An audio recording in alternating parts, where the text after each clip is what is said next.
Hello! I'm starting in game because we have a lot that we're going to do today. Happy weekend. We are doing Clorinde Story Quest. We're also going to start the events because there's yet another event that I had no idea was a thing. So, yeah, we'll start with Clorinde Story Quest though. And do as much of the event as we can before I need to hop off for the day. The weekend kind of snuck up on me, so that's why I'm like, oh goodness, that's all I want. She's not home. Clorinde has not come home. She's not here. We're like 40 pulls in, a little over 40. So, and I have no primos, so we'll see if she does come home. I might, put a little something in, something. She might come home off stream, so apologies if that happens, but yeah. For this team, since it's Clorinde, I'm gonna switch to Navia. Count me in. Oh, I didn't check. Is volume okay? I think so. Should be okay. Is it okay? I'll bump it up just a tiny bit.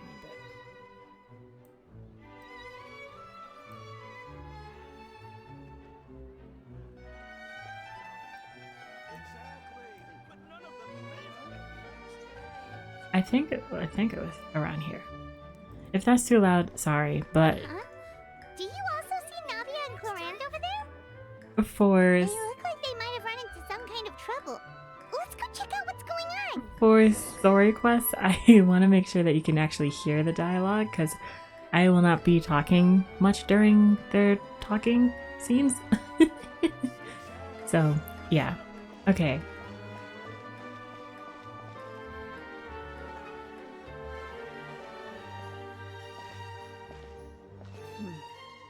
Still no dice?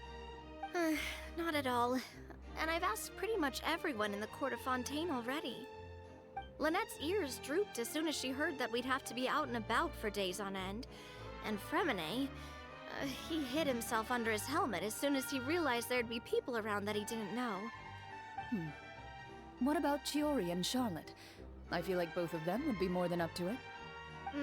I've asked them already, but they're both pretty busy right now. I just gave the members of the Spina a few days off, too, so I don't want to bother them either.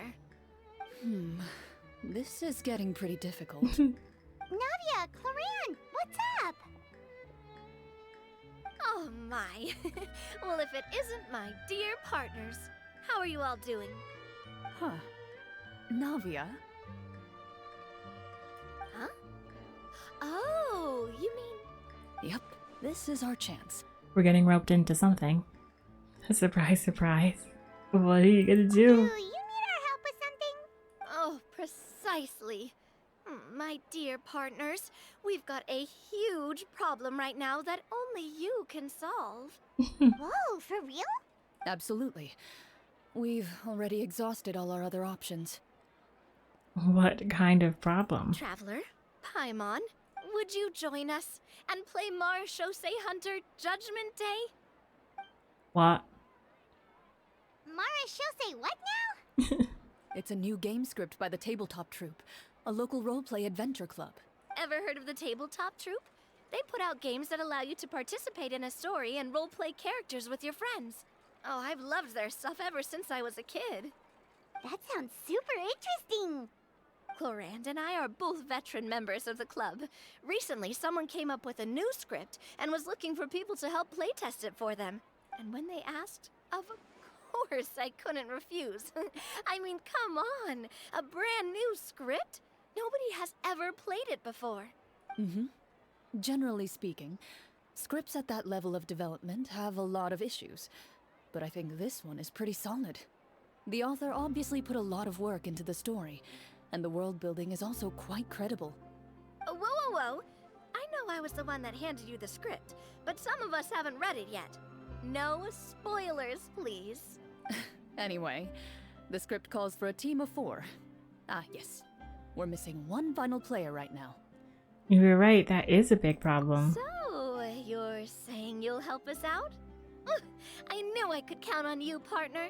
Paimon and the Traveler are kind of a package deal. Is that okay? That's not a problem. I'll adjust the pace based on the actual number of players, and ensure that everyone has a good time. Well, Traveler, what do you think? Wanna play?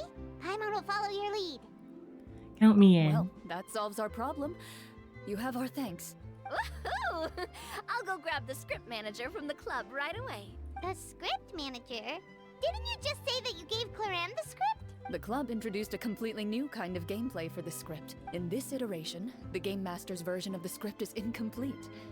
The script manager provides the next part of the script only after players have completed the current list of objectives. On top of that, in order to increase player immersion, the club has created some of the story's sets and scenes in real life. We'll only know where we should go once the script manager reveals the starting location. Wow, you're right. Whoever wrote this script really did put in a lot of work. And it's got a real healthy amount of suspense, right? I mean, even the GM doesn't know how the story will end. I look forward to experiencing it with you all. Why don't you go meet up with the others first? They should all be waiting at Chioria Boutique. I'll come over with the script manager as soon as I find them. Sounds good. Remember to always watch where you're going, and don't rush. Oh. You say that like I'm 6 years old or something. Let me think. What kind of character should I play this time? I just hope you'll pick up some useful skills this time. Oh, and stop trying to persuade every animal you come across. Navia and Clorinde's color schemes are so complementary. They're so nice together.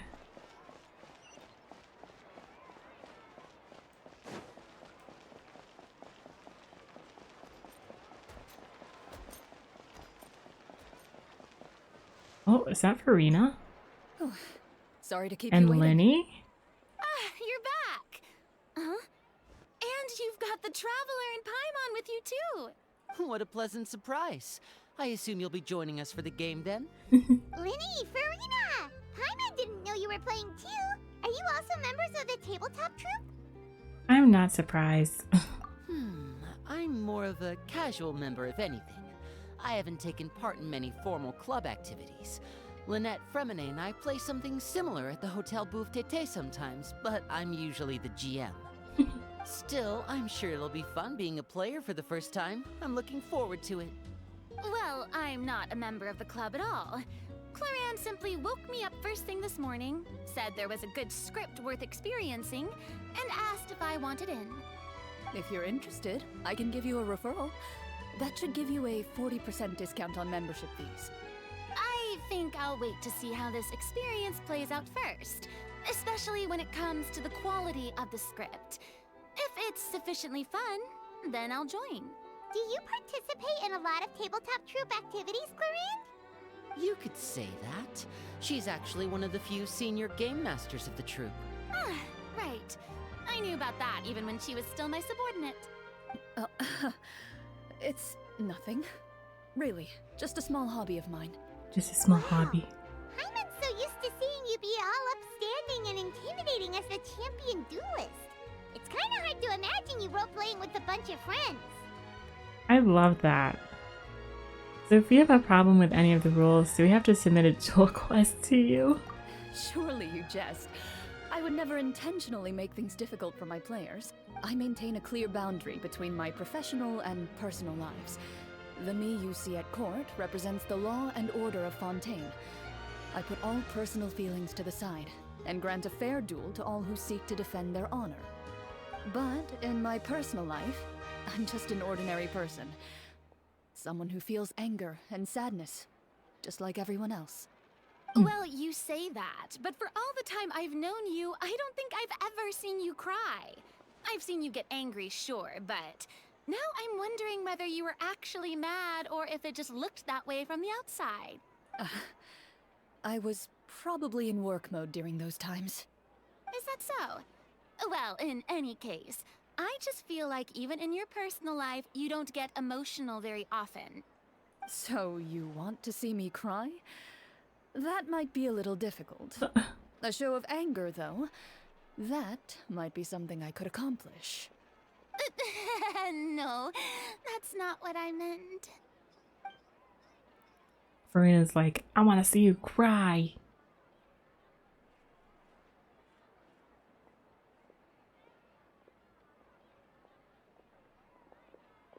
I'm back. Here, allow Oh, me it's to that introduce fancy you guy. to the script manager, Mr. Florian. Pleasure to meet you all. Wait, are you a champion duelist too, Mr. Florian? Oh, no. This is just the costume provided by the club. I occasionally play a few of the roles in my scripts. That sounds like a lot of work. It's nothing. It's the least we can do to give the players a more immersive experience. Anyway, allow me to give you a brief introduction of the script. This script was adapted from the real history of the Marechaussee Hunters. You all will play the role of hunters from a bygone era and resolve a series of events unfolding in the capital. Paimon's not super familiar with the history of the Marechaussee Hunters. Is that a problem? Oh, no problem at all. I can give you a brief rundown. So, basically, Marechaussee Hunters were people who dedicated themselves to hunting monsters and protecting the city by using a special swordsmanship technique passed down over generations. Their story can be traced back to the ancient Remurian dynasty, as well as the first hunter, Cassiodor. But I'll leave the finer details for you to seek out and discover later. And I'll provide additional commentary as the story progresses.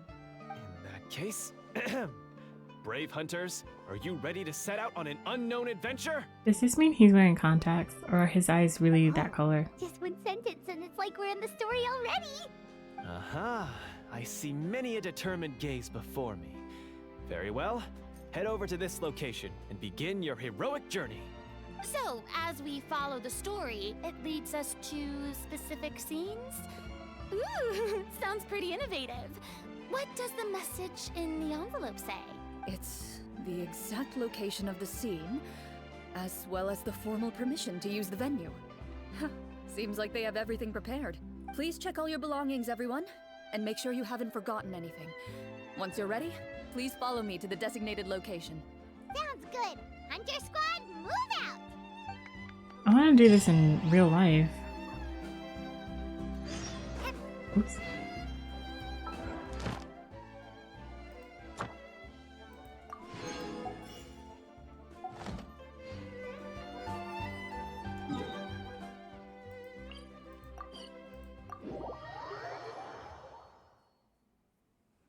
It'd be fun going to all these different places to like roleplay stuff.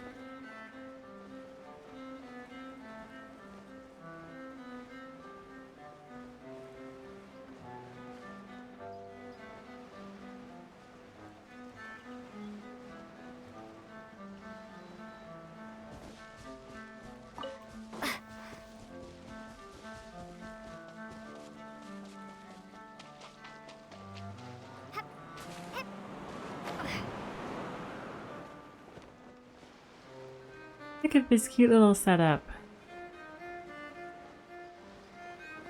Among the blubber beasts. The blubbies. Whoa. They really have thought of everything. Even the phaetometer is here and ready to go for us. The phaetometer. What's that? It's a card that's used to determine action success or failure. We'll need to use it when we try to use certain skills. And what about all the dessert and tea? Is that for us as well? I hope so. That's what the message said. Really? That's so nice. It feels just like a tea party with friends. Those snacks have Paimon's name written all over them. There's a crab on top. Oh no, that's on the rocks. I think you I might thought be the more crab of a is on snack hunter top. than a Marashose hunter, Paimon. Snack Hunter Paimon reported for duty. If there are delicious snacks to be found, Paimon will track down every last one.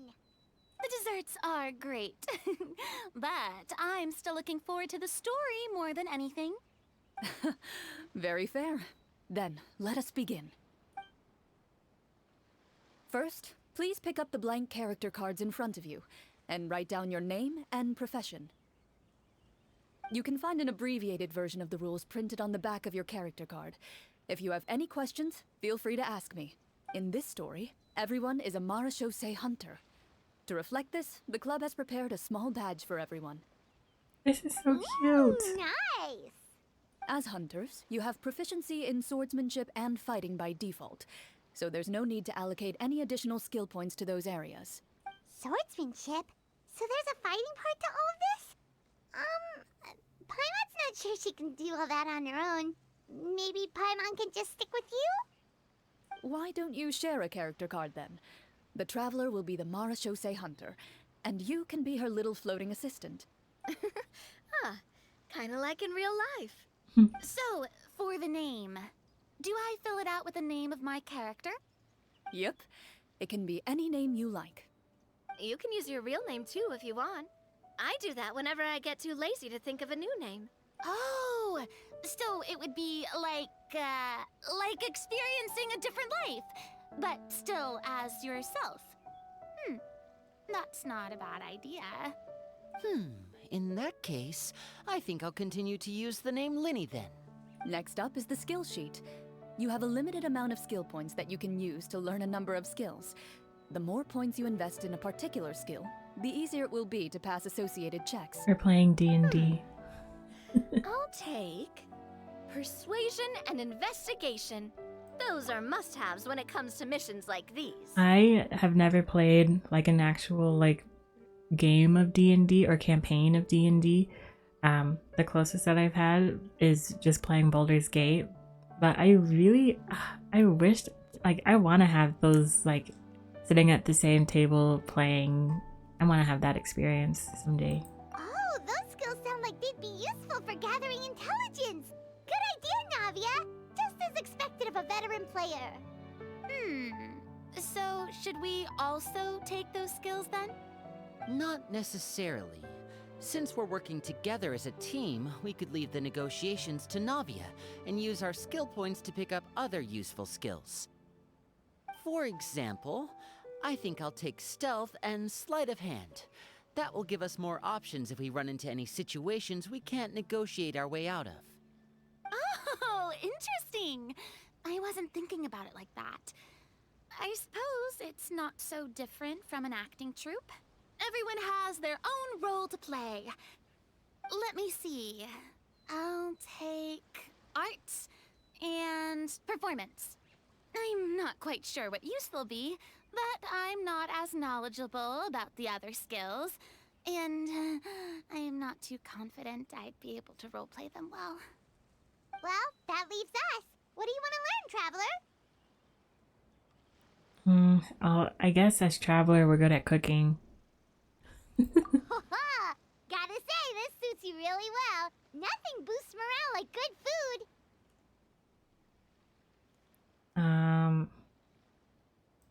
Oh, something that'll help you get a read on other people's thoughts. Sounds useful. So what do you think? Are you sure you want to learn these 2 skills? Sure, what do you want to learn? Gotta say, this suits you. Ooh, so you want to help people when they're injured. That's nice of you. Yeah. So what do you think? Are you sure you want to learn these 2 skills? Yep. Let's see. Oh, looks like you each have enough points to choose one final skill. You've all picked such classic skills. It's fine to go a little bit out of the box, you know. Why do I get the feeling she's getting ready to cause trouble? For example, this one here. Summon. Doesn't it sound super mysterious and cool? Oh, I saw that one just now as well. The description says, this skill can be used under certain circumstances to summon characters or creatures that fit the script's world-building rules. The script's world-building rules, huh? But how are we supposed to know what a Marashose hunter can summon? Oh, that's not for us to worry about, my friend. Just learn the skills that interest you, and the GM will take care of the rest. Alright, you've convinced Paimon. Let's learn summon then. Paimon can't wait to see what kind of thing shows up. Well, now that everyone's more or less finished creating their characters, we can begin. Since 2 of our players are doing this for the first time, though, let me ask. Would you like to play on easy mode or authentic mode? What's the difference between the 2? Well, in role-playing games, the story sometimes changes based on the decisions of the players and the results of the Fatometer. For example, if you fail a check, that means you cannot use the target skill in that scenario. A critical failure may even result in further negative consequences. If you choose to play in authentic mode, every time you elect to use a skill, you'll need to use the Fatometer to see whether you succeed or fail, and face any consequences that may follow. If you choose easy mode instead, every check will be successful by default, and you won't have to worry about Well, luck where's the playing fun a in factor. that? Random checks triggered by the Fatometer often serve as indicators for a destiny's course or a success or failure of an action. Best to draw a card and get a random number. If the number displayed is greater than or equal to the check difficulty, you'll pass. Otherwise, you'll fail. Yeah. Okay. Given that I'd like to focus on the story, I suppose I should pick easy mode. I'd feel bad if I brought the team down by failing my checks. Huh? Oh, come on. Don't worry about that. RNG is the lifeblood of role-playing games. I'm going with authentic mode for sure. Never knowing what you might have to overcome. Ugh, doesn't that sound exciting? I'd rather be mentally prepared for what might happen. All right, then I'll mark down Farina for easy mode. All her checks will be successful by default. As usual, Navia and Linny will play on authentic mode.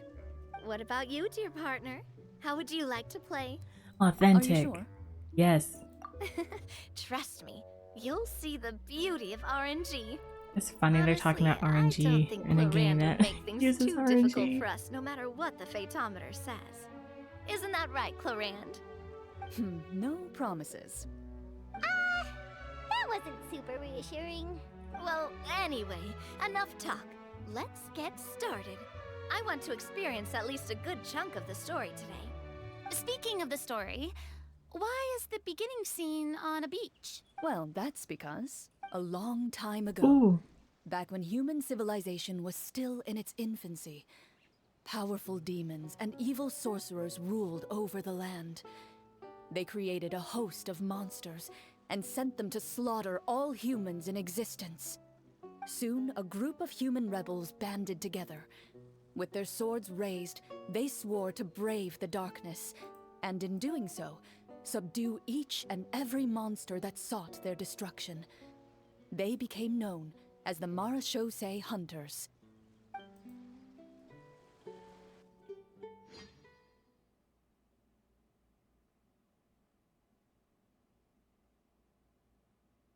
This is really cool.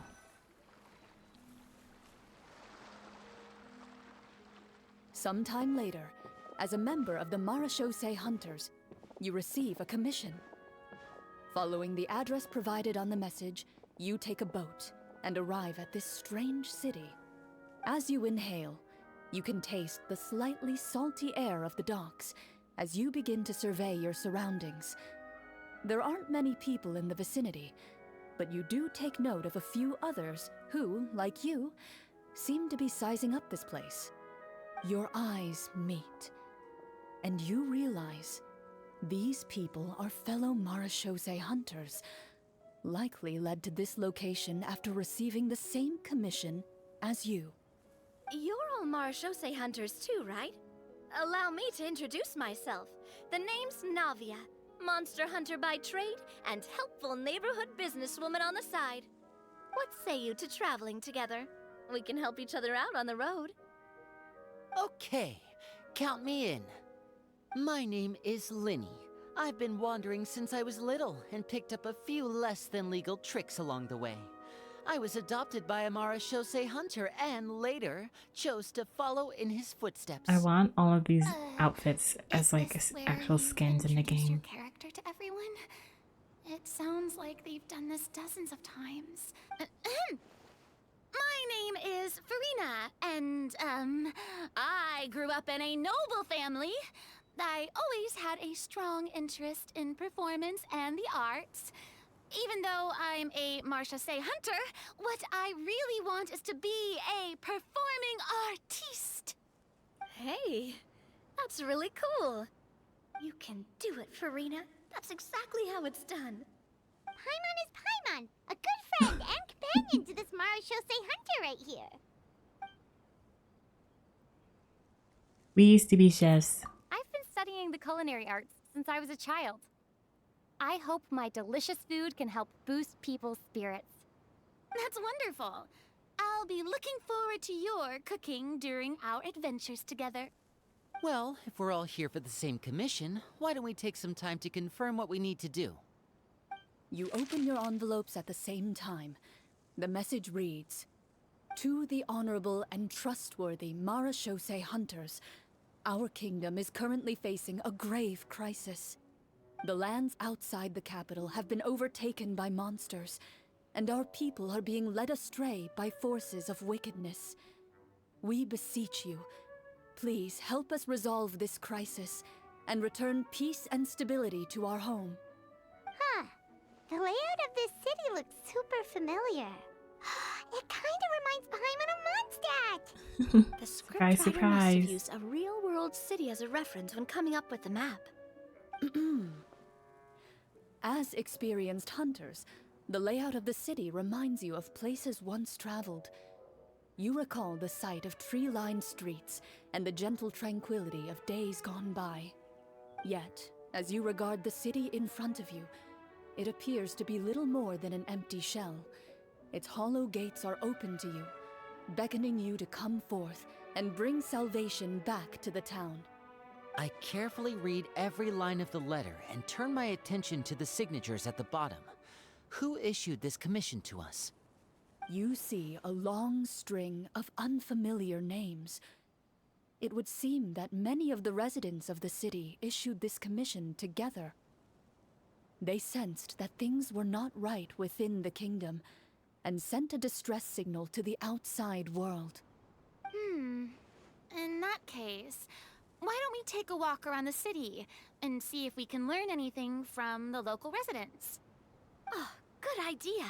We might be able to get some leads on the monsters and bad guys we're after. Ooh. You look up and see a tavern nearby. It appears to be open for the day. Why don't we go check out that tavern? If the novels I've read are anything to go by, taverns are usually full of information. This is so cool. We're As in you Mondstadt, approach but the we're tavern, not.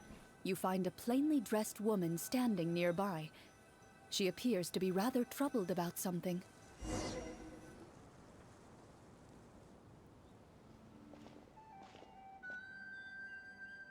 Greetings, friend. Lovely weather we're having today, don't you think? Oh, hello. I suppose you're right. The weather today is quite lovely. If only those monsters out there would stop causing trouble. It seems like every character included in the script has a certain amount of useful information to offer. If we keep asking questions, we might be able to get some good leads. Oh, come now, don't be sad. Life is all about optimism. Oh, that reminds me. What did you have for breakfast this morning? Huh? Huh? I don't think that's the kind of question we're supposed to ask. Nothing turns a frown upside down like good food. How about some macarons? I could make you some. You didn't even take cooking as one of your skill proficiencies. That's not necessary, miss. Excuse me for saying this, but you don't really look like a chef. Besides, I'm not really a fan of sweets. So you're someone who barely smiles and doesn't like sweets. You're really starting to remind me of this one friend of mine. Hey! Did she just... me?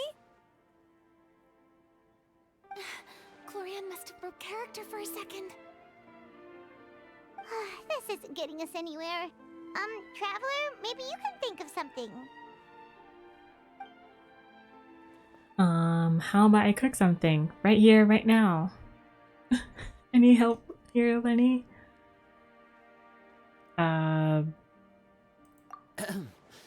Miss, we'd love to learn more about the monsters you mentioned. If you're willing to open up to us, we might just be able to help resolve the troubles you're facing. Thanks, Lenny. Bringing us back.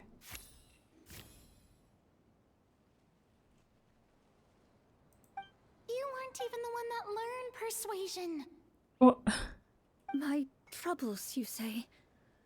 I'm not sure they're so easily resolved, but I suppose it wouldn't hurt to share them with you. A horde of monsters suddenly appeared near the capital recently, so all the guards were dispatched to fight them. Do you remember when those monsters appeared? I'm not completely sure. All I know is that my husband was dispatched to fight them 3 days ago. Do you know where he was sent? It all happened so fast. When we said our goodbyes, he couldn't even tell me where they were sending him. You have our thanks, friend. We'll find and defeat those monsters as soon as possible. We sincerely hope your husband will be able to return to your side soon. Oh, thank you. Don't worry. We'll find him. Just try to remain optimistic and wait for good news. We don't always get to choose what happens to us. But we do get to choose the little things, like what we eat and how we respond to the things life throws our way. I hope that one day, you too will recognize the power of something as small and inconsequential as a delicious dessert. I'll do my best. You bid farewell to the woman, and continue your journey further into the city. Why is the door of resurrection needed? I don't think you can even climb. Oh, you can. Never mind. Why? So if you fall and you like lose all your HP. As you venture further into the city, the streets appear largely empty. An elderly woman walks past. You see her shake her head as she puts away her wrinkled wallet. A nearby merchant folds his arms and gives you a disdainful look. You get the impression that he's someone who has long gotten used to the sight before him.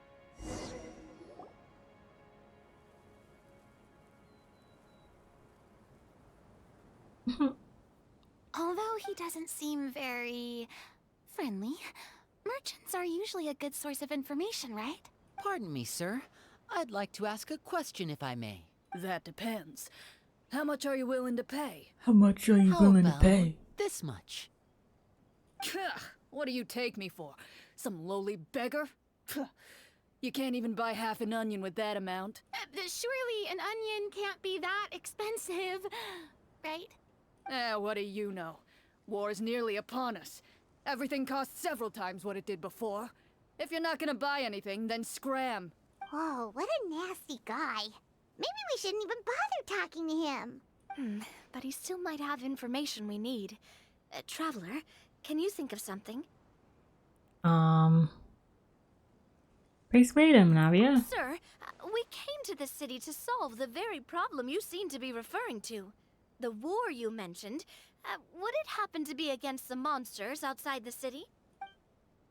If you happen to be well informed and know a thing or two about what's going on, we'd appreciate it if you could share that information with us. After all, the sooner this problem gets resolved, the easier it will be for you to do your business.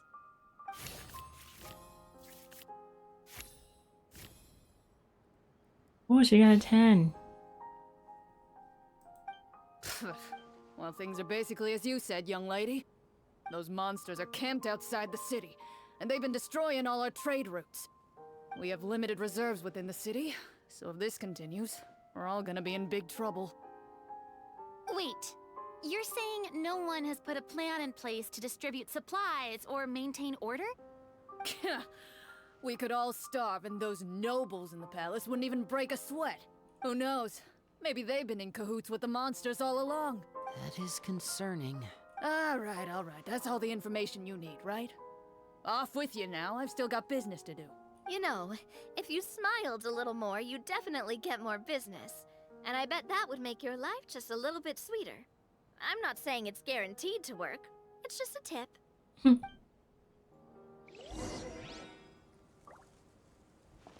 Should we try to go somewhere with more people?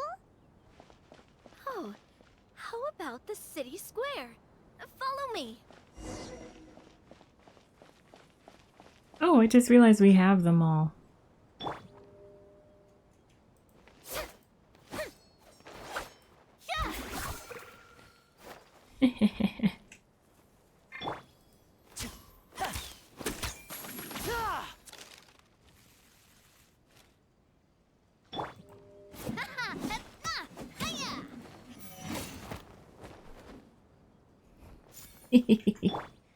And me. I didn't realize. Before you lies the city's central square. You see a man with a slightly anxious look on his face, pacing back and forth, his head hanging low. He doesn't seem to notice your approach. Still immersed in his own thoughts, he shakes his head and lets out a long sigh. This guy seems promising enough. Maybe I can get some information out of him. Hello, sir. Is there anything I can do to help you? Wait, you're... I'm... Oh, dear goodness! You're a Marashose hunter! You recognize us? Ah, are you one of the people who wrote the commission letter? Yes! Oh, I didn't expect you to actually come! Oh, what great news!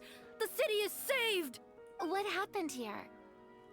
Alas, we once lived comfortable, carefree lives. This city used to be free of monsters. The first Marashose hunter, Casiodor, the Golden Hunter, He was the one who drove them back. However, monsters have once again surrounded the city.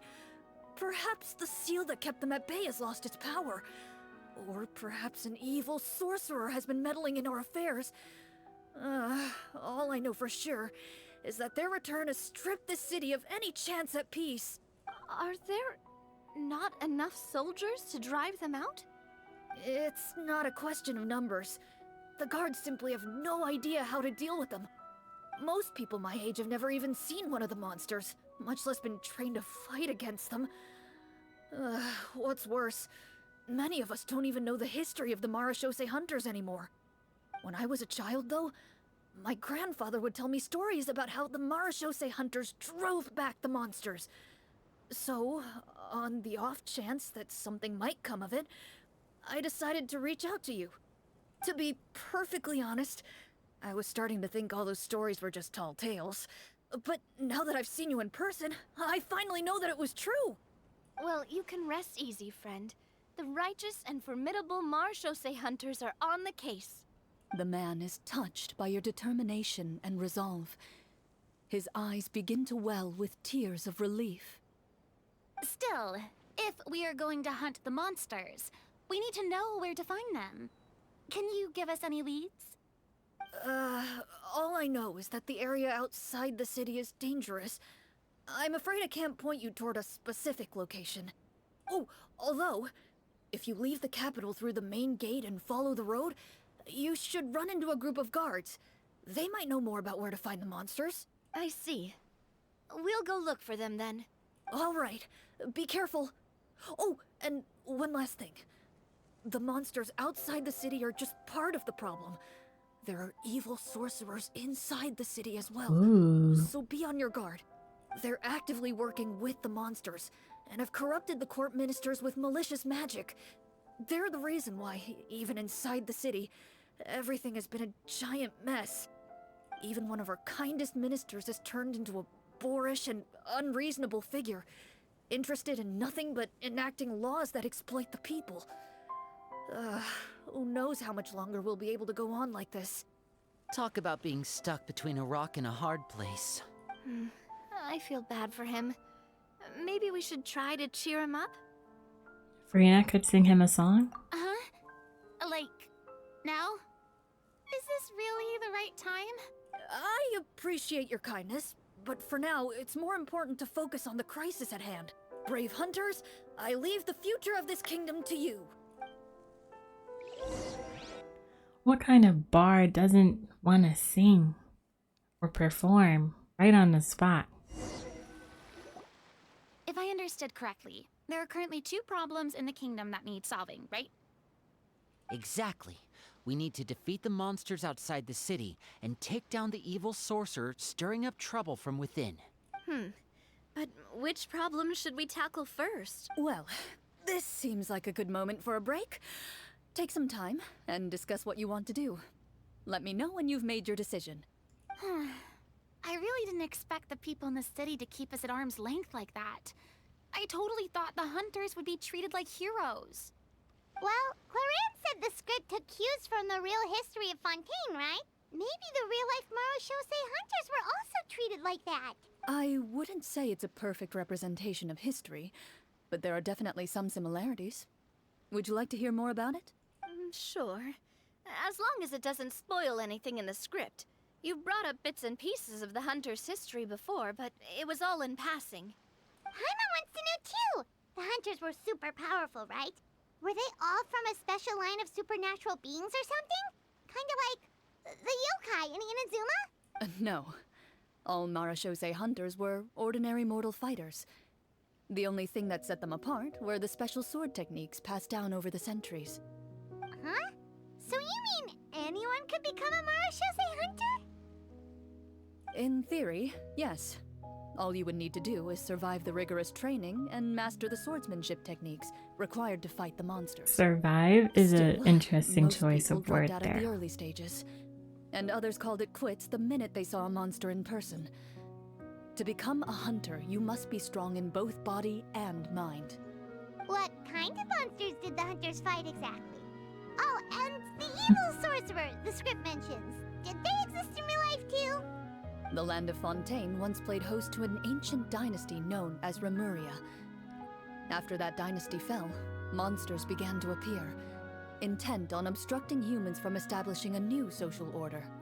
One of the ancient sorcerers of Remuria used his power to assemble a formidable army of golems. He sought to use that force to establish himself as king. Now wait a second. Don't tell me that guy was the inspiration for the evil sorcerer in the script. We still haven't found any in-game information on him yet. So, why don't you talk about someone else for now? Well, I wasn't planning on going into anything you might be able to find out in the game. But if you want me to talk about something else, then... How about Casiodor, the Golden Hunter? Or Egeria, the ex-Hydro Archon? Wait, but those people are all from a super long time ago. Where did you learn all this, Clorinde? From my master. Huh. By master, you mean Miss Petronia? Petron? Someone you know? Absolutely. Miss Petronia and my father were good friends. Back in the day, she would often bring Clorinde over to play, but then... Let's not get off topic. Anyway, back to what I was saying. Responding to Egeria's call, a number of warriors followed Casiodor into battle against the monsters. This group of warriors, under Casiodor's leadership, became known as the Marechaussee Hunters. Yet, as Fontaine entered an era of peace, their work gradually became obsolete. The Marechaussee Phantom, originally an association made up of hunters, eventually came to be predominantly comprised of Melusines. Ah, I see. That explains why most of the people in the script have forgotten the hunters or think of them as nothing more than a legend. Is that really a bad thing, though? It can get tough always being the one shouldering everyone's expectations. Depends on who you ask, I suppose. If the name of the organization no longer commands respect, investigative work is bound to suffer. Speaking of investigations, which problem should we tackle first? Monsters or evil sorcerer? I vote monsters. That's the main duty of the hunters, right? We can come back to the sorcerer later. Well said, Miss Farina. Plus, if the sorcerers really are the masterminds behind this whole thing, defeating the monsters could give us some clues on their intentions as well.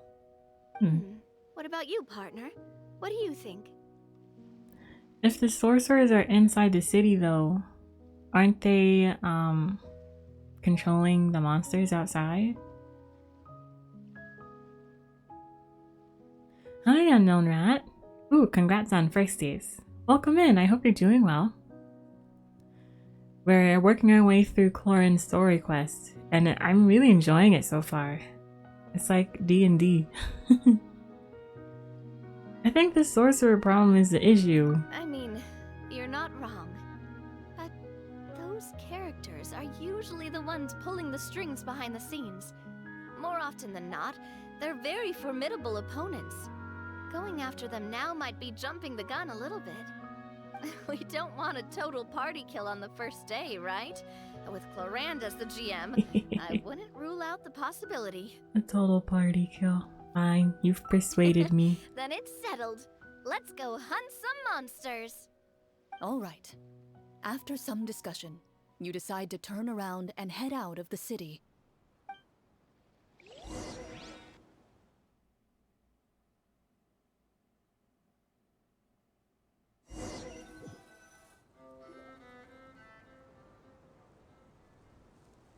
We're still in Mondstadt. Let's take a look around, like that guy said. You there, outsiders, halt! Oh. Who's there? An armored man approaches you. He has a tall, muscular build and a determined expression in his eyes. Just one look, and you can tell he's fought in his fair share of battles. Although he's trying his best to conceal his current state, his uneven gait and the sweat dripping down his forehead make it obvious that he's been wounded and is in serious pain. I'm the captain of the guard. I saw you sneaking around the city earlier, so I'll only ask this once. Oh, State your purpose, or it's off to the dungeons for the lot of you. Oh, he's British? State your purpose, or it's off to the dungeons for the lot of you. Lot of you. Wow, it's been a while since someone's been this suspicious of us. I said talk, not whisper between yourselves. Have you ever heard of the Marchese Hunters? Marachose hunters? Ha! That fairy tale, you mean? What, you expect me to believe you're one of them?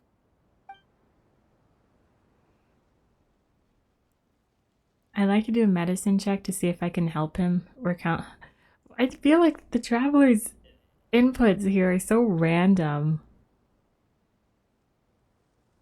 If I say the medicine, it's not going with the flow of the story or like the conversation.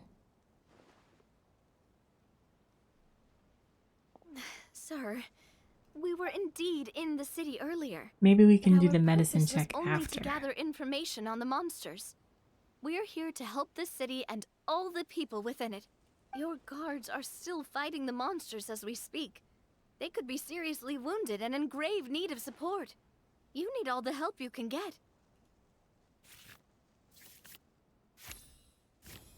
Yeah. The man regards you with doubt and concern. After a period of inner struggle, he lets out a long sigh and informs you of the locations where the monsters have appeared. Those monsters aren't easy to deal with.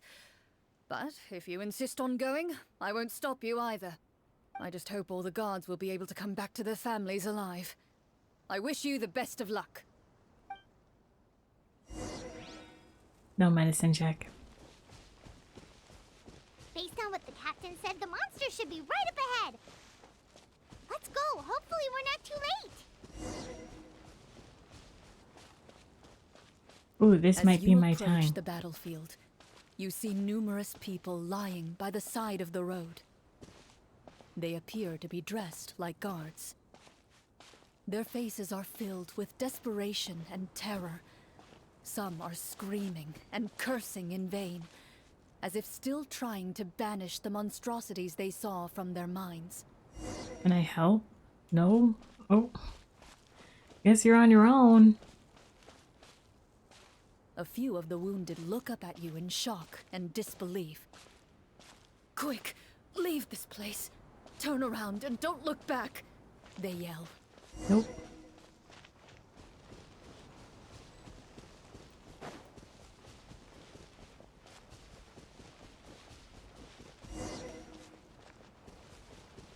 We're going all in.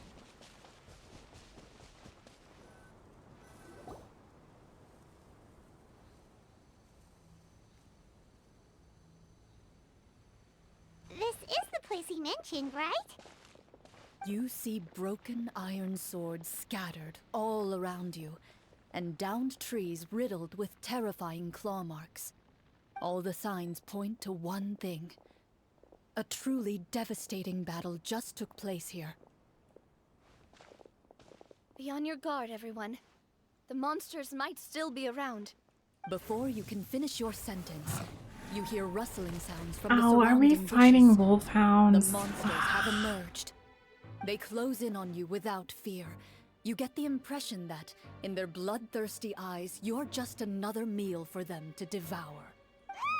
A little help here. This thing wants to eat Paimon. Your battle round begins now.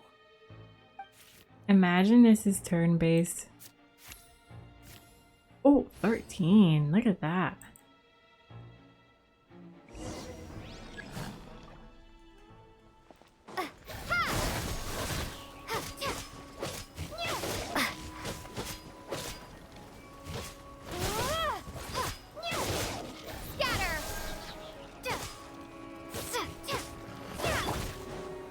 Feeling lucky?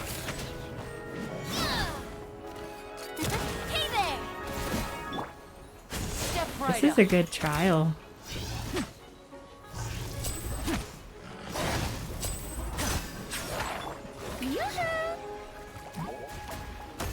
The next battle round begins now. You.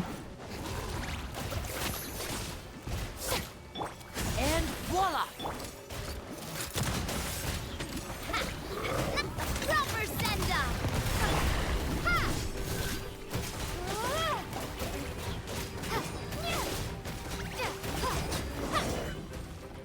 That's an interesting The team. monsters let out a terrifying roar of anger and resentment before dissipating into thin air.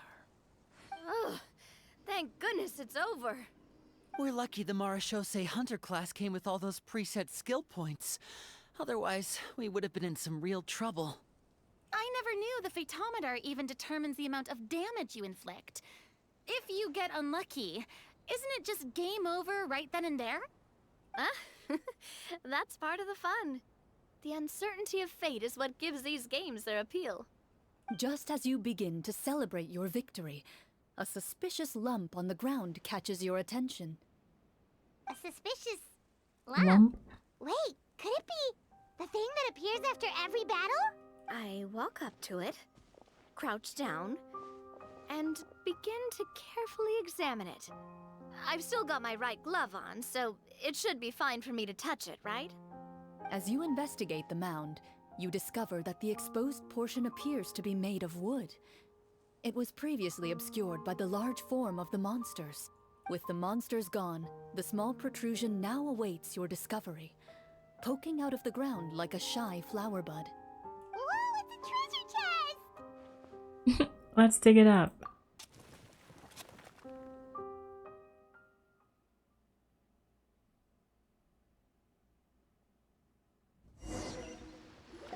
Oh, it's thundering outside. With everyone's help, you successfully excavate the wooden chest from the ground.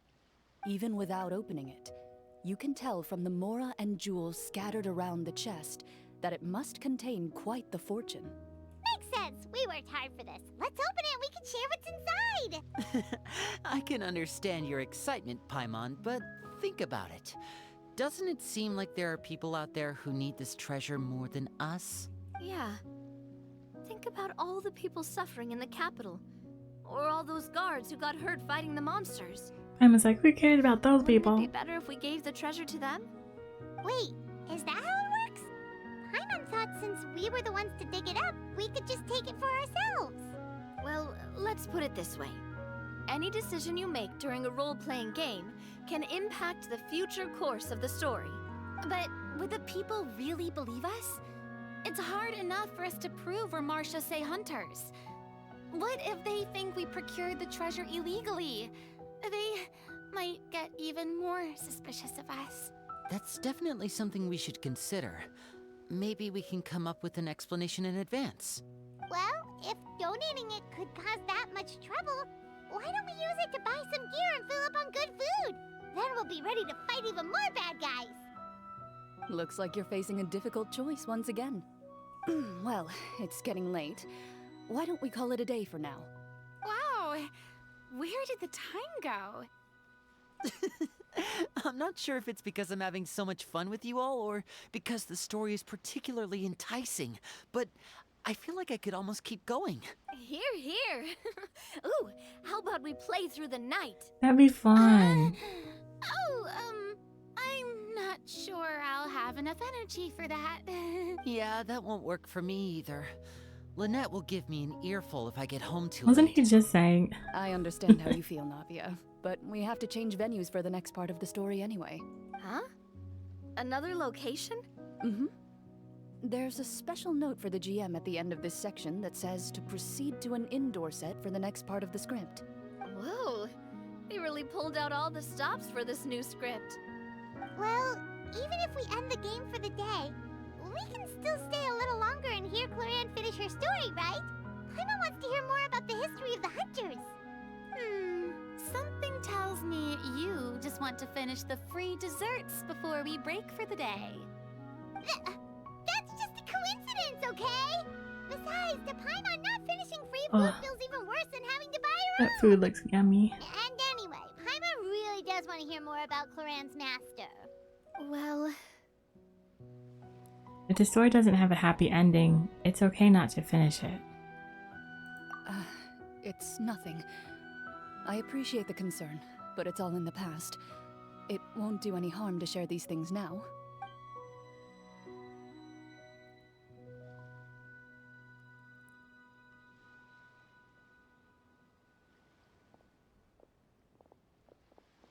My earliest memories are of living with Master. According to her, she saved me from certain people of ill repute. My birth parents had left me behind some time before that. What a heavy beginning for a life story. Master was a fascinating individual, if inexperienced in the ways of raising children. My first ever toy was a short sword. Although I suppose it wasn't so much a toy as something Master removed from her waist and handed to a noisy child in need of distraction. Oh wait, so she handed an actual sword to a child? Isn't that dangerous? Did you hurt yourself? Of course I did. I cut my palm and bled quite a lot.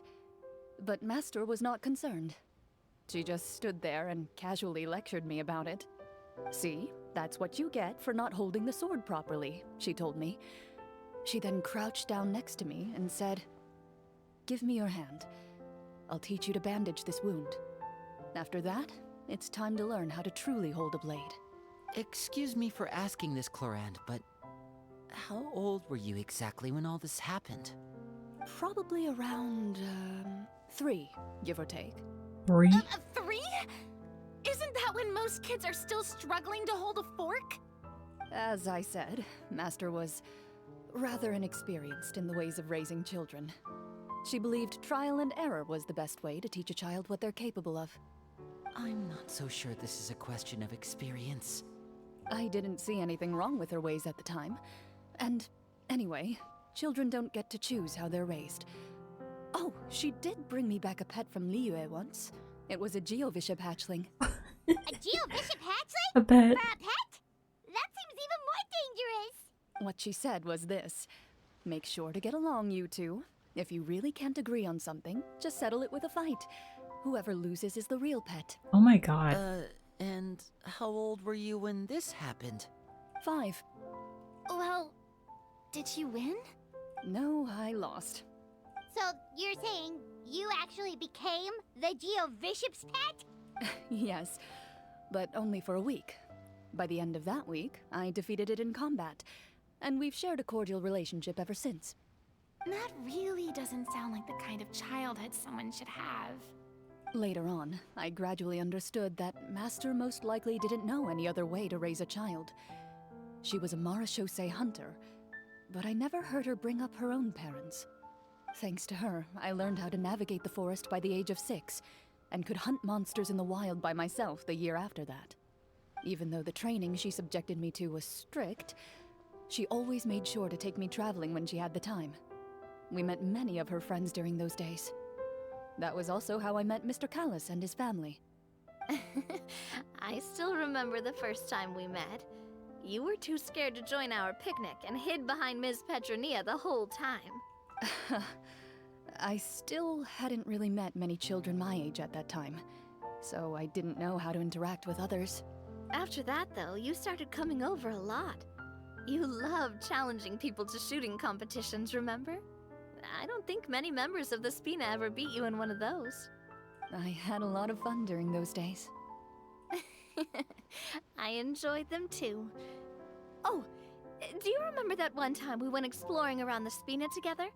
We overheard Papa call your master Fontaine's Protector of Justice. We tried to pretend like we never heard anything, but you nearly let it slip that one time. Protector of Justice? Oh, wait, you mean that vigilante hero from 20 years ago? The one who is always active at night? Yep, that would be her. She often would put on a black cloak and go out at night. I never knew where she went or what she was doing. Until, like Navia said, we overheard the truth from Mr. Callis that night. 20 years ago, huh? I still remember the guards leaving all kinds of witness reports about her on Nervalette's desk. My apologies. Oh, there's no need to apologize. You had nothing to do with it. And anyway, everything she did was for a good cause. Although, calling herself the Protector of Order was a bit much. Especially when she deliberately operated outside the law. Huh? When did the Protector of Justice become the Protector of Order? Oh, she had a bunch of code names. I I heard she would just come up with a name on the spot whenever she was asked. Later on, she probably got sick of answering those questions and decided to stick to just two. The Protector of Justice and the Protector of Order. That sounds like her, all right. I bet she forgot which of the two she'd use by the time she got back each night. Well, she certainly sounds like a fascinating individual. With her strong sense of justice, it's no surprise her student followed in her footsteps. It's true. I always wanted to become like her. Someone powerful, independent, and with a strong sense of conviction. But...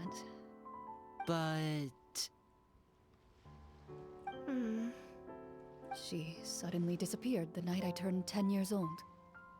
Hmm. Disappeared? What happened? I have no idea.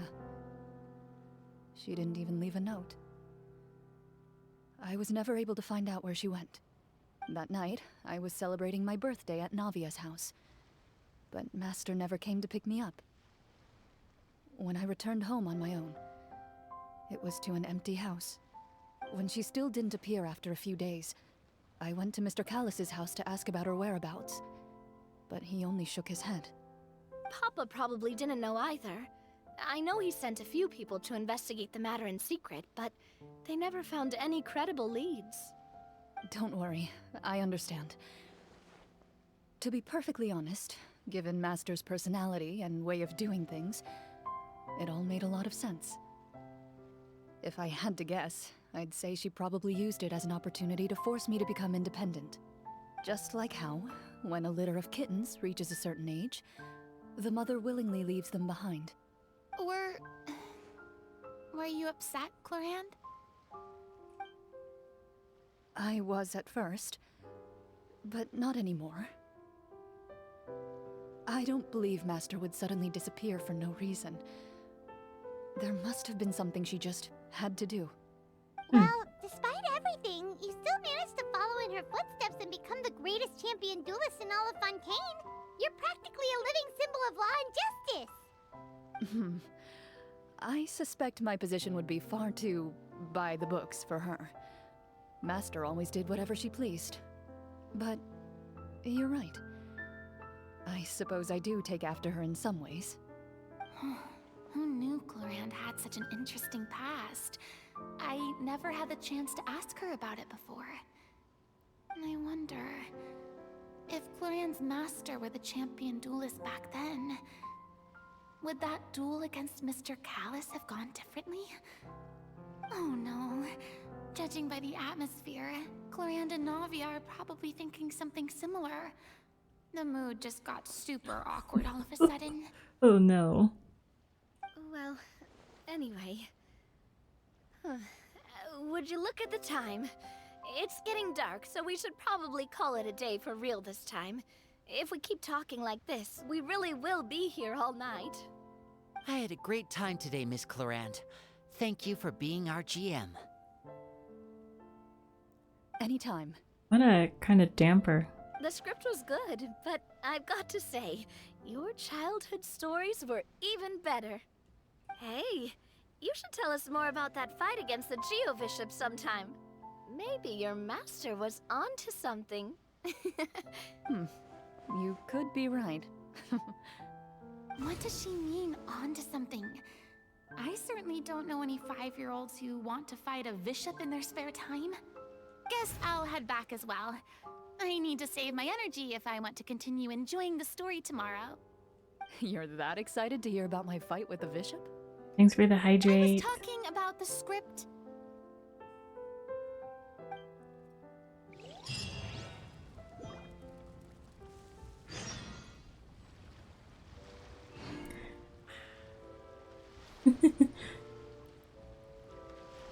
Like you're having a little dance party, unknown rat.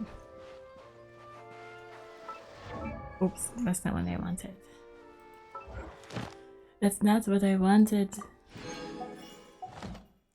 Okay. Let's go collect our rewards.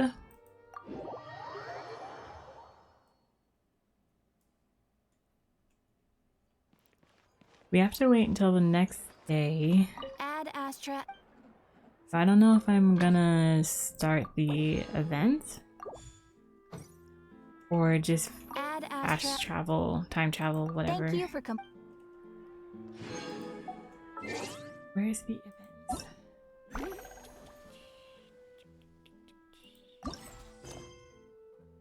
Imaginary maze of true heroes in Mondstadt. We'll start it. Take a slight break from Clorine's.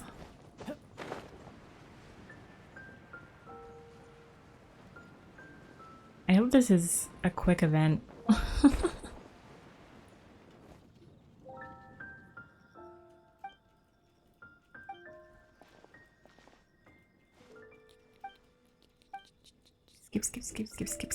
Skip. It's been so long. I don't remember who you are, but it's been so long.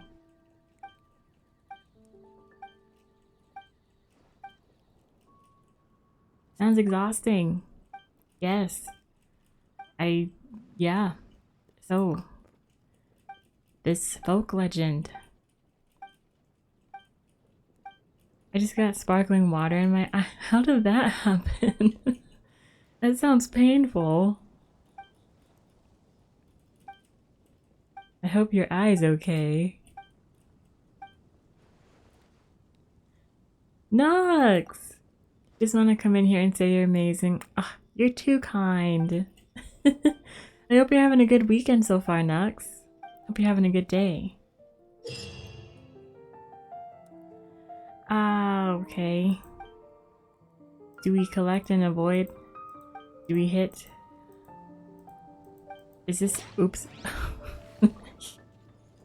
Didn't mean to attack her. The water splashed back into my eye. Oh, I'm sorry. Absolutely, blah, blah. Absolutely hope you have your summer planned out. I have a bunch of things that I want to do over the summer, so it's kind of planned out, but also not. We're gonna go with the flow and see what happens. But I'm hoping to go to the beach more than once. Evade? Huh? Oh! Attack! Oh.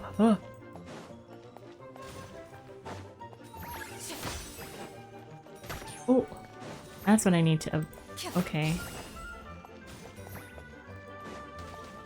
These are like mini games.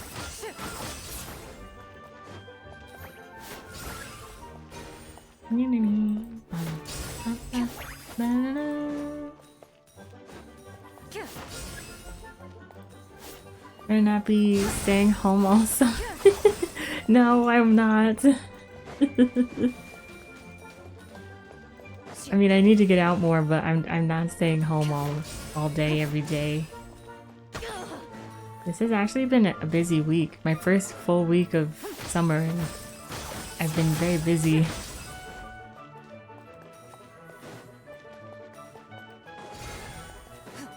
Do I have all the coins?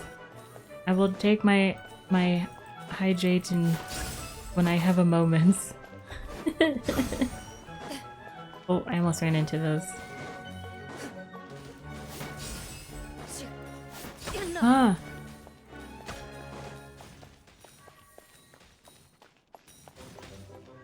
Oh!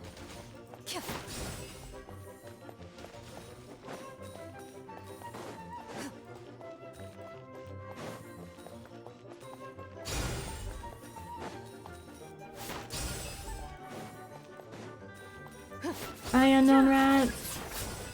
Have a great rest of your day. Thanks for stopping in. Woo! Oh my gosh!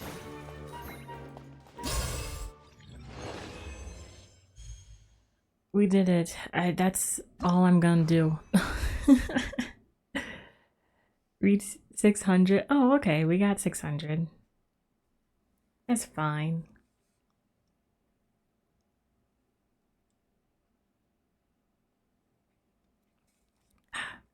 See, when I tip, I'm at the bottom of my water. When I tip my water bottle, I who's that? Alpha. Thanks for the gnome. When I tip my water bottle back all the way, my the bottom of my model is exposed. Bottom meaning lack thereof. There is no bottom. Huh? Oh. Wait.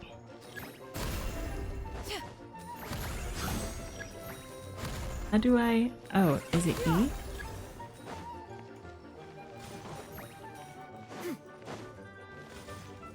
Huh? How do? Oh. Whee!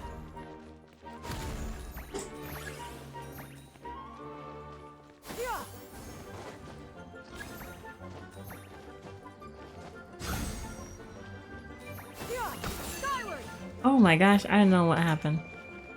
See, I don't have this character. Who is this? Oh god. Oh no. Let me get away.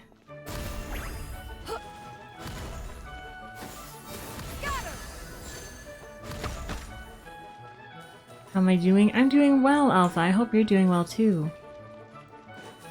I'm on my summer break and enjoying it so far.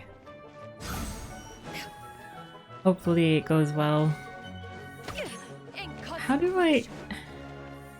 Why? Ah.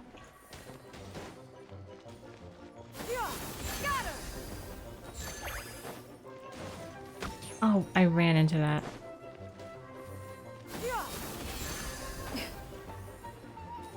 I understand now. This makes sense.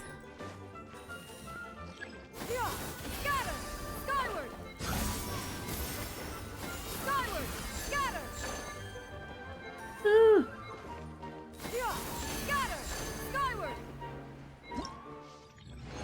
That wasn't very good, I don't think. Oh, but we got enough. That's all that matters. Oh, I wonder if it's raining. It just got very dark. Like, very dark.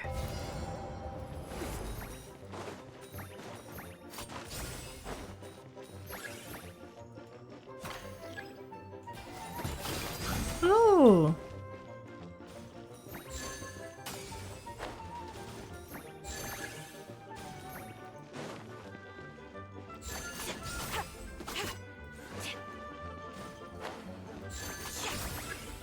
I like, the platforms. And I'm still able to get those big ones, the big coins.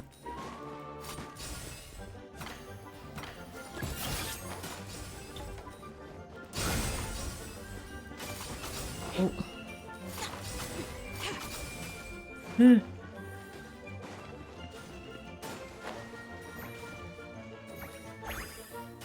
Not feeling good at the moment because I got meat in my system. Oh, nice. Oh.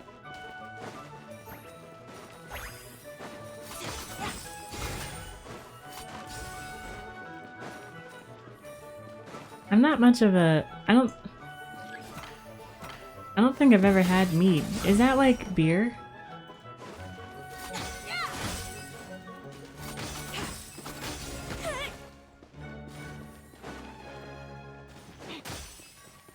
I feel like it's like a heavier drink though. But I'm glad that you're not doing too bad there. Oh, I missed that.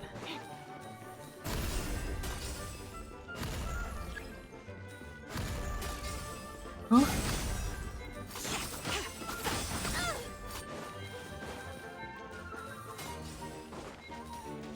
I think we did it. We got enough. Ayy.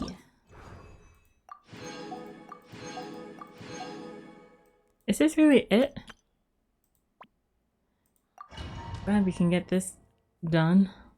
The event.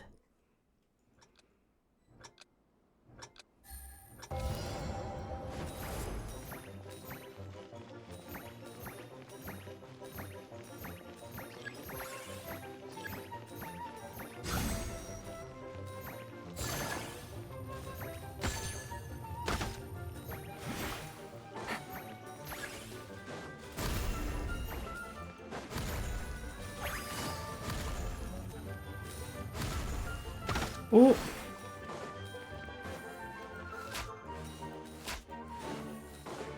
Closer to wine than beer, but it's a beer sub. Ah, okay, okay.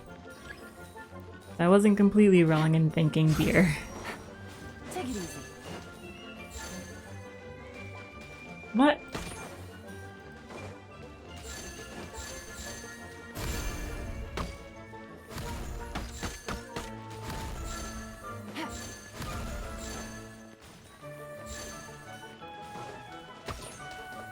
Ugh.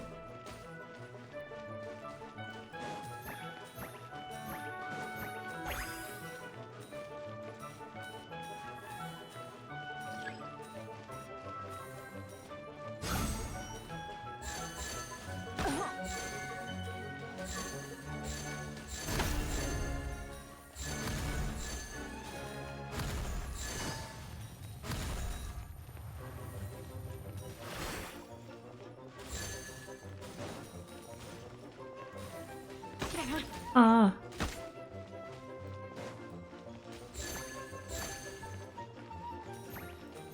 Does something happen if I lose all my hearts there?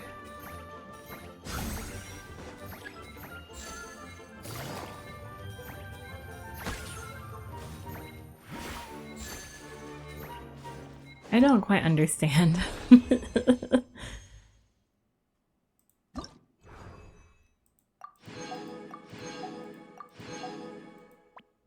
We got 2 more. And then we'll get back to Clorinde. The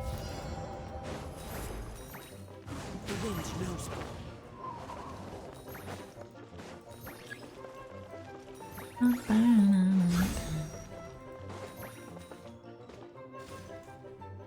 Oh. Into the wind. I was hitting the wrong thing. That's embarrassing. Wind strike.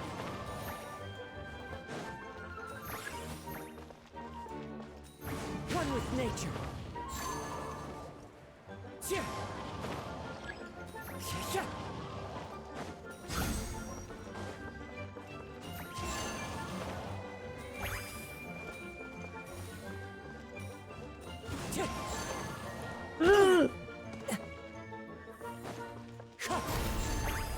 Wow, look at all these coins.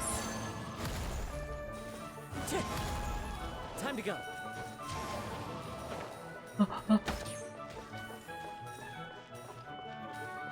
Into the wind.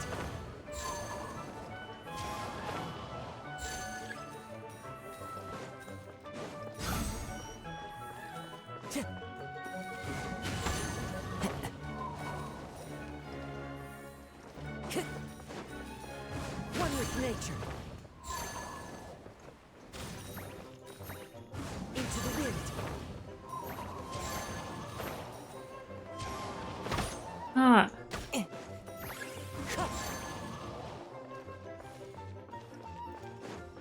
The wind knows me. Follow the wind.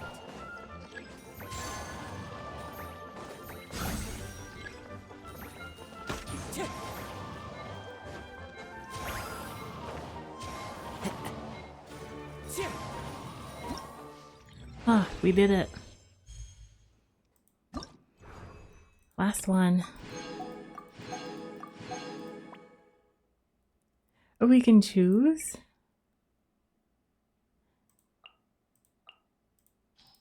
There.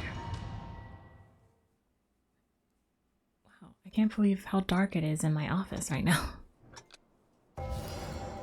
I mean, I know I could turn on the lights, but it's not even 4 o'clock in the afternoon.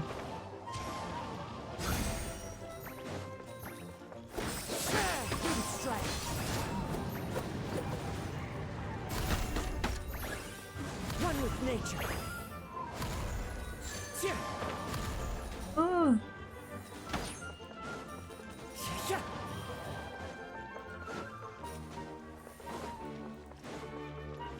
Into the wind.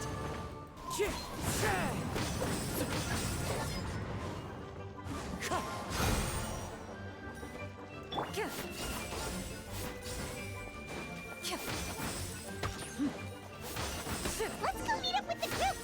Oh. Paimon's really looking forward to today's story. I'm glad time is still progressing outside.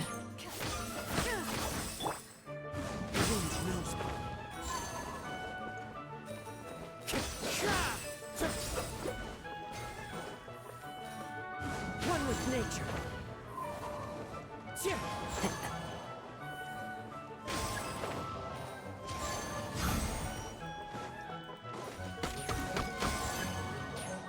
Bum, bum, bum. Bum, bum, bum. Bum,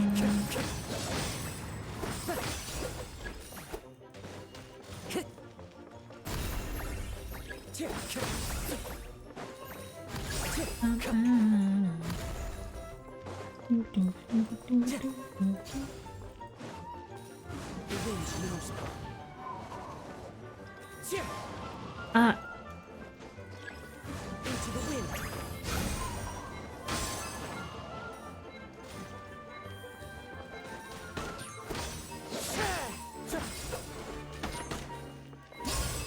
okay. Ooh, we did it.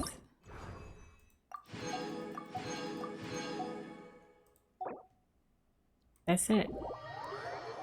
Back in Viking time, mead was mostly made of leftover wine/beer from the winter before and used as an everyday drink, basically like we have soda today, while wine and beer was reserved for bigger and nicer parties. Oh, I didn't know that. Very interesting. So that used to be like the go-to drink.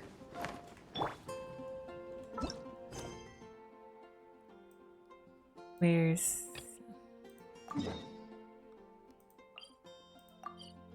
Buried honor? Is that what that said?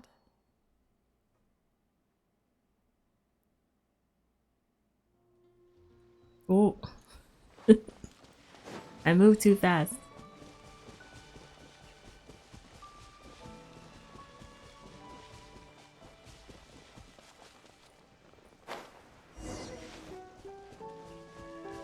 Aw, isn't this cute?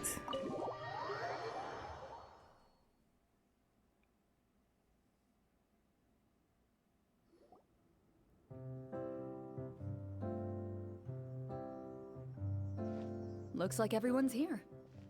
Now, before we begin, why don't we finish where we left off yesterday? There was an important decision to be made, yes? I'll pour everyone a cup of tea. And yeah, thank you for sharing that tidbit of information. I like learning about like history facts and whatnot. So very cool. Very, very cool. Is that really the most important part, though, Clorinde? Paimon's more concerned about our current surroundings. Heavy walls, cold railings, dim lights. This is obviously supposed to be a prison. I admire the work put into the set. Still, it's obvious the scriptwriter has never paid a visit to the fortress of Meripede. So this set is going to be a part of the script? Unfortunately, that is something I can neither confirm nor deny.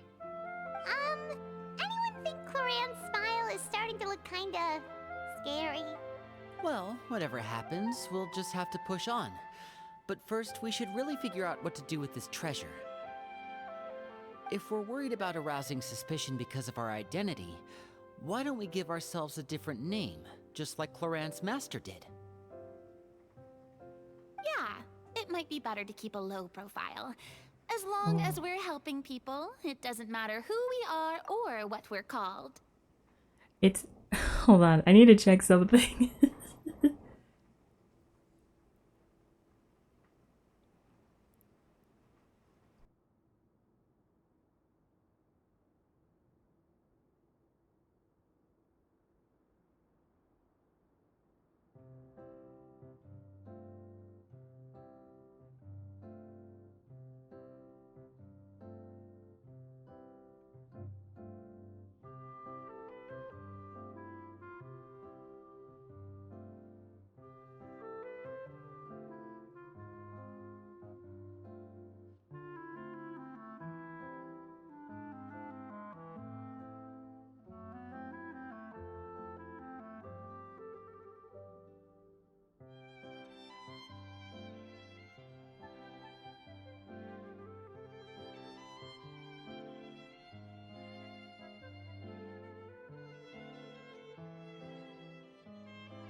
Okay, sorry about that. It's like heavily downpouring right now. Oh man. Like I can't even see down outside my window because it's just rain. And now it's the other way around with mead being looked at as a nicer drink and beer and wine being drunken whenever. I think I've had mead once and I just remember it being kind of like heavy. That's the only way I can describe it. Maybe I'm misremembering, but I like wine better. Or I'm more of a sangria person. That's me. Damn. Yeah, it's heavily pouring right now. I just had to check. Staring at me won't get you anywhere. Or did you want some more tea? Hopefully we don't have any internet Paimon's issues. good. Thanks. Why aren't you saying anything, Navia? Wait, what's that next to you? Oh, this is the short sword Clorinde mentioned last night. I found it. Huh. I'm surprised you managed to track it down after all this time. Well, I made sure to take good care of it, considering the circumstances in which you gave it to me. Of course I had to keep it safe. Anyway, where were we? Oh, right. I was just thinking about all the potential ways for us to break out of prison. We could dig a tunnel, or try to bribe the guards. Wait, we haven't been thrown into prison yet, have we? Well, it's only a matter of time. It pays to be prepared. Just like how you should always have an umbrella on hand, even when it's sunny. Alright, Paimon's made up her mind. Let's just give the treasure away. Paimon may have wanted to keep it, but if it's going to land us in prison somehow, Paimon will be too upset to enjoy her snacks. I mean, meat is 14%-ish alcohol content and wine is like 9%. Gosh, then maybe I'm misremembering. I had something, I thought it was mead. But I don't think I was drinking anything that much alcohol in it. So, you reached an agreement? All right then, we can continue with the story. Oh, and we'll collect all the scattered pieces of treasure on the ground as well. All right. You collect the treasure and make your way back to the capital with your bag of loot in hand.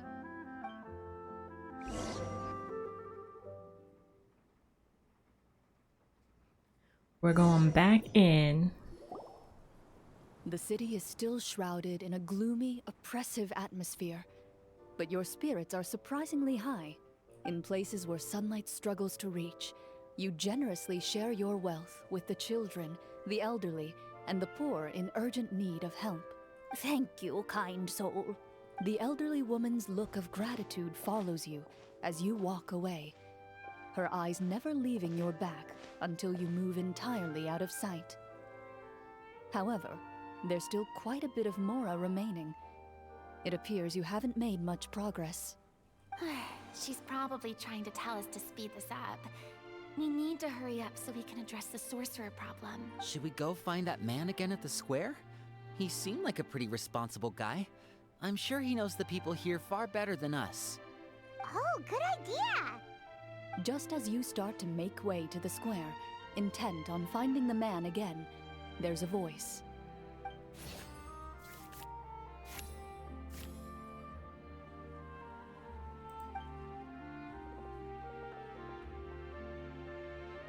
Please wait, distinguished guests. Several strange guards suddenly call out to you. They run forward to meet you and proceed to politely pay their respects. Greetings, Oh, gentlemen. for saving them? Are we being invited for afternoon tea? Surely you jest, my lady. That would not be our place. It is His Excellency the King who requests to meet with you. Please come with us. The king.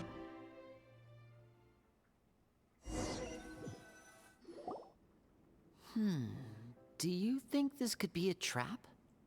Well, we have to investigate the court at some point, right? Meeting the king himself would be a fantastic opportunity to do that. I say we go for it. If something happens, we'll just turn the whole place upside down. That sounds a little intense. After a quick discussion, you nod to the guards and agree to follow. They lead you all the way to the audience hall of the palace. Gilded tables line both sides of the hall. The space itself is adorned with all manner of expensive antiques, glass shelves, and silver candlesticks. The items appear quite ordinary in size and dimension, yet their presence somehow makes the emptiness of the hall feel even more surreal and ominous. Wow, it's so luxurious. The elderly king, clad in a magnificent robe, sits upon the deep crimson throne before you. Could be me since you felt it being heavy, such thick. Oh, okay. Maybe it was. I wish I could remember. To be honest, I think it was at a friend's house and they just had it. So I tried it. But I can't remember. It was a while ago. But He yeah. wears above his head a majestic crown, with a gemstone the size of a bird's egg set right at the very front. As you observe it, you see a complex pattern of light reflect off its surface. They're here, Your Majesty. A man dressed in dark clothes, likely a minister, shields his mouth with his hands and bends down to whisper a few words to the king. After a moment, he lowers his hands and stands back up. His gaze shifts to fixate on your group, but he does not move from his place at the king's side. The king does not appear entirely aware of his surroundings. The man by his side, though. We should keep a close eye on him. The king remains still and says nothing. The minister is the one who speaks. Esteemed guests, allow me to thank you for coming to our faraway kingdom. Unfortunately, His Majesty the King finds himself quite exhausted from work. So please allow me, his Prime Minister, to welcome you in his stead. It's the minister that is the sorcerer. Why else would the minister be talking on behalf of the king? I've heard tell The that bad your guy. group, the Marechaussee Hunters, used your exceptional ability with the sword to repel the monsters near the capital. Such a great deed deserves to be rewarded. However, seeing that I was not fortunate enough to observe such a feat with my own eyes, you'll forgive me for seeking to verify the truth by speaking to you myself. Well, we've got nothing to hide. You brought us here to talk, right? So we'll just explain what happened. No worries, meat doesn't fit to everyone, which is good because that means more powerful, meat for they me. could cut down trees in a single swipe. It took a lot of effort to defeat them, even for trained swordsmen like us. Well, that was enough details, right? Believe us now? Your account does indeed match those of the survivors. Since you were the ones who defeated the monsters, that must mean you are also in possession of the treasure they stole? Well, we did take the treasure, but... Oh, we gave that How away. did he know about the treasure? Then I must ask that you return it at once.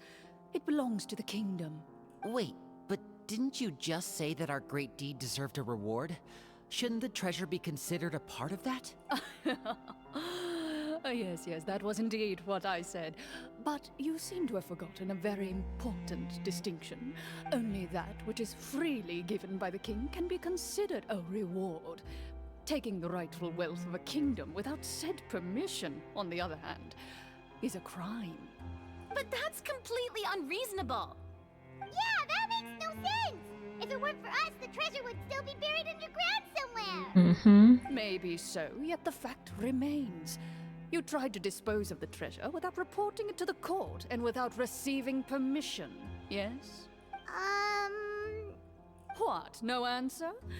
Surely you're not insinuating that you, a group of legendary Marechaussee hunters, sought to take the treasure for yourselves? Well, what about the king? Is he just gonna let this guy talk for him the whole time? Clad in his magnificent robe, the king remains seated, with his hands resting on either side of the throne. His posture is rigid and unmoving. He stares forward with an empty look in his eyes. Because that minister, the completely sorcerer, did something unmoved to by the him. events before him. From the look of things, could the Prime Minister be the evil sorcerer? Or could both the King and the Prime Minister have fallen under the evil sorcerer's control? I would like to observe the number of guards stationed in the hall. The guards in the palace appear fully armed, their expressions solemn. Sensing the tense atmosphere in the room, they stand at the ready, each with a hand placed upon the hilt of their sword, as if prepared to draw their weapons and surround you at a moment's notice. Enjoy your work, Alpha. I'm gonna go and finish a bottle, then go to bed. Have a good stream. Thank you so much. Yes, enjoy your bottle of mead, get some good rest, and take care. Thank you for stopping by and chatting. Well, there goes my plan to turn the whole place upside down, I guess. It appears we've been visited by nothing more than a group of ill-intentioned imposters. What a pity. Guards, take them away and throw them in the dungeons. Before I decide your fate, however, I must first determine whether you have any accomplices outside the court. Can't we try to slip away? Or maybe start some kind of riot? But if we try to fight the guards right now... Don't worry. At least we figured out who's behind all this. Let's just play it by ear. If you're scared, Paimon, just hold my hand. You can have my hand too. Aw, thanks, you guys. You allow yourself to be led away by guards surrounding you on both sides. It's only when you begin to feel drops of water falling from the dungeon ceiling Ew. and smell the stench of death and decay all around you that you finally realize you've stepped into a completely different world. Stay here and don't try anything funny. The guards lock the cell door and leave without looking back. Wait, sir! Your voice echoes through the dark hall, but the only response you receive is the sound of water dripping from the ceiling. No! What should we do now? Carve out a new path of fate with our own two hands, of course. You reach toward your waist, but find nothing there. You now recall that your weapons were confiscated before the guards locked you in the cell. The bag of treasure along with them. What about that knife I hid in my boot? When did you hide it in there? When I was thinking about digging a tunnel. Rejected. You failed to inform the GM of this course of action. Moreover, the guards would have conducted a thorough search before throwing you in prison. And the keys to the cell aren't anywhere to be seen? Correct. You don't even feel a lock hole on the cell door. Oh, well, there goes all our plans. Indeed. Huh? Why are you the one saying indeed? Because that statement holds true for me as well. This is where the script ends. Oh? That's a terrible ending! We're locked up in jail. Generally speaking, this should be the point where the scriptwriter gives the players some kind of hint, or gives the GM some kind of code for how to move forward. I mean, maybe they just really wanted us to be immersed in the feeling of being in prison? Like, they'll only show us the way out once we've grown truly and utterly desperate? That is a possibility. If only there were desserts and tea in real prison. Oh, wait, guess that's kind of how the Fortress of Meripede works if you're lucky. Oh, before I forget, Navia, the short sword you had with you earlier, I took a closer look, and the craftsmanship doesn't appear to resemble anything from this era. If I remember correctly, that style was last in vogue several hundred years ago. Wait, Clorinde said that sword used to belong to her master, right? Does that mean her master has been alive that long? Or I it was doubt it. passed down. The way she went about things often made her seem childish more than anything. I'd say the sword was most likely an heirloom passed down over time. Hang on. A precious heirloom passed down to you by your master. And you gave it to me just like that? You weren't worried I might lose it? Master left many things to me when she disappeared. There was the sword, an old key, and a good amount of junk she probably just didn't want to take with her. I gave you the sword back then, because I didn't want our friendship to end. Oh. Wait, when did this happen exactly? After the duel between Mr. Callis and myself. Eee. Before that, Clorinde would have meals with us and even stay over at the Spina some days. She was on great terms with Papa as well. After the duel, though, there was a period of time where we simply didn't know how to face each other. She entrusted this sword to me, and never came back. We were both sad, and conflicted, and totally overthinking everything as a result. Whenever I looked at this sword, I couldn't help but wonder if Miss Petronia had never introduced us to each other at that picnic. Maybe part of the sadness I was feeling could have been avoided. Back then, it felt like I hadn't just lost a father, but a close friend as well. No one can change the past. The most important thing is that you two found your way back to each other and can enjoy things like this together. Yep, you're right. I'm sorry, you two. I didn't mean to bring up any sad memories. Think nothing of it. No one here is at fault. What? Huh?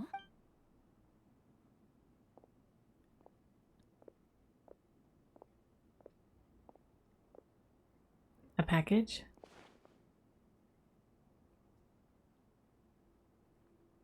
Oh, looks like the next part of our script is here. Oh, what timing. Perfect timing. The situation was really starting to get desperate. And not just because of the prison thing. From Clorinde's face, I really can't tell if it's good news or bad news. It speaks to her professionalism as a senior GM. Maintaining a poker face takes true skill. That it does. Water continues to drip from the ceiling. In this lightless dungeon, you lack a reliable way to tell how much time has passed. Eventually, you get used to the unpleasant odor of straw, mold, and rust, and find yourselves alternating between fits of drowsiness and despair. Suddenly, you hear footsteps outside the door. Heads up, everyone. Someone's coming. Gather close, everyone, and keep your voice down. Ooh.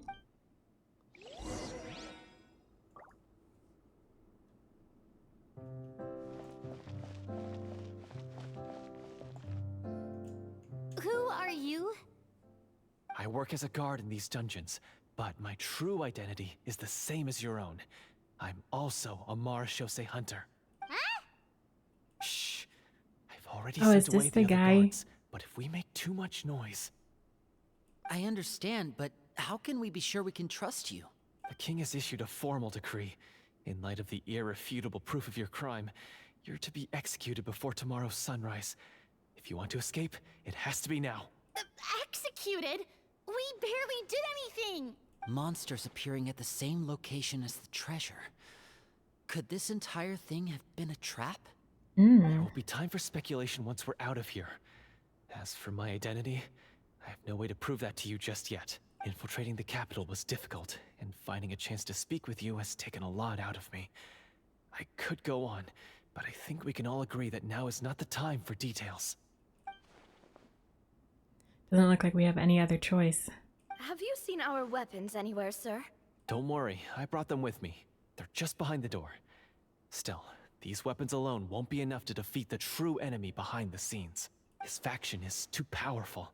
The guards are all under his control, and he's even stationed a number of golems in various rooms throughout the palace. To defeat him, you must find a secret vault. It is said that within that vault, the Marashose hunters of the past left behind a treasure with the power to defeat the sorcerer. You're not coming with us? No, I'll remain in the dungeons to deal with the guards. I'll try my best to distract them so they don't go after you. As long as my identity is not revealed, I'll be able to aid you when the final battle comes. In that case, please stay safe. Thank you for your concern.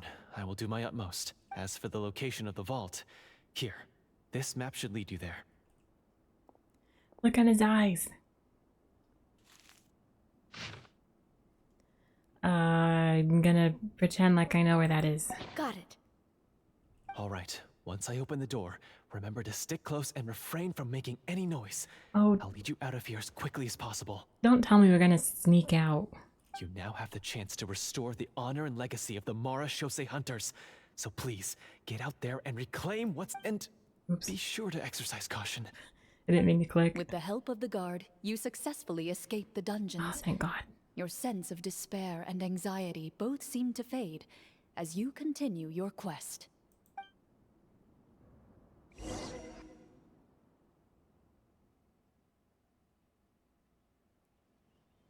Wait, we didn't get to use our skills at all while we were in prison. Who knows when we're gonna get the chance to use that cool summon spell? That is a pity, but we can only continue to move forward. I'm moving forward.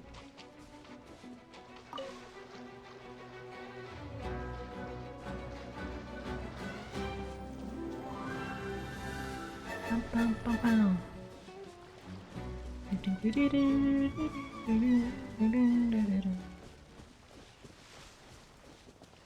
Oh, I was just going here. This should be the place marked on the map. This Oh, bit of rock certainly looks suspicious. Well, I'd say an investigation's in order then. Plus, if all else fails, we can just blow it up. just blow it up. Wow, you really meant that. Was Clee Before here? you lies a serene stretch of open water, its surface shimmering a brilliant shade of sapphire blue. Well, guess this means it's time for a swim. Paimon sounds so enthusiastic.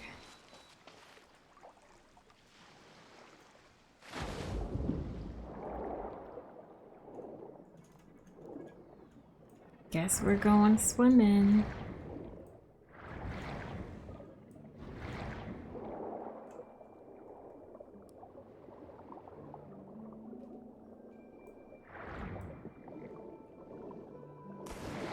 Oh!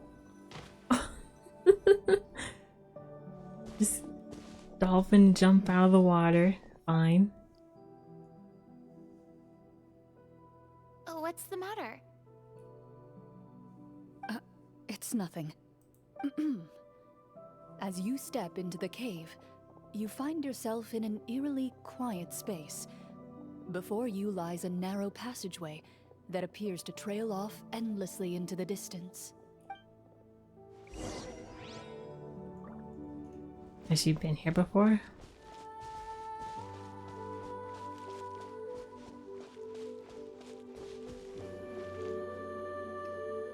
Wow, this must be where the treasure is hidden. But this door is blocking our way in. Huh. It almost looks like it's been here for quite some time. I've got to hand it to the tabletop troupe. They really went all out with the props. Huh. What have we got down here? A kind of mechanism connected to the door? Ah, it looks like we might have to arrange it into a certain pattern. A pattern on a stone door. That's something Master mentioned before. Is something wrong, Clorinde? After a long, difficult journey, you finally arrive at the location indicated by your map. It appears to be an ancient site of some sort, where treasure likely awaits. Your surroundings are exceedingly quiet and serene, as if the secret that slumbers here has never once been disturbed. If you listen closely, you can almost convince yourself you can hear the sound of its calm, gentle breathing. That description makes Paimon feel kinda bad for disturbing this place. We're doing this for the sake of the people, to free them from the evil sorcerer. I say it's time for this treasure to once again see the light of day. Linny's right. We need to keep going. The future of the kingdom depends on it. The next part of the story requires us to solve the puzzle, right? Lovely. Let's start exploring the area. Yes, that should be fine. Something feels off about all this. Guess I'll just have to improvise.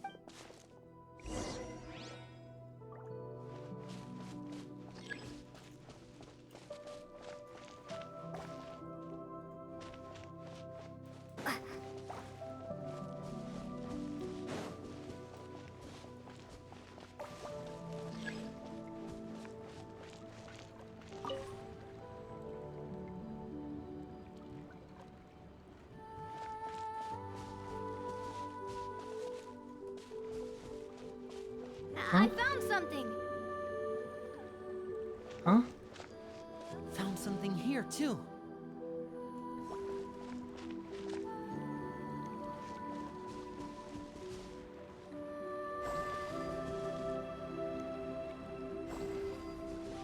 Same here.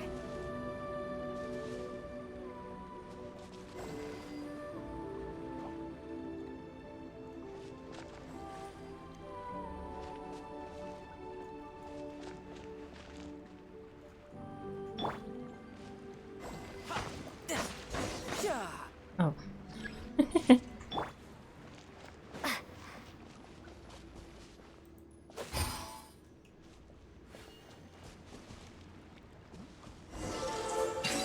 We did it.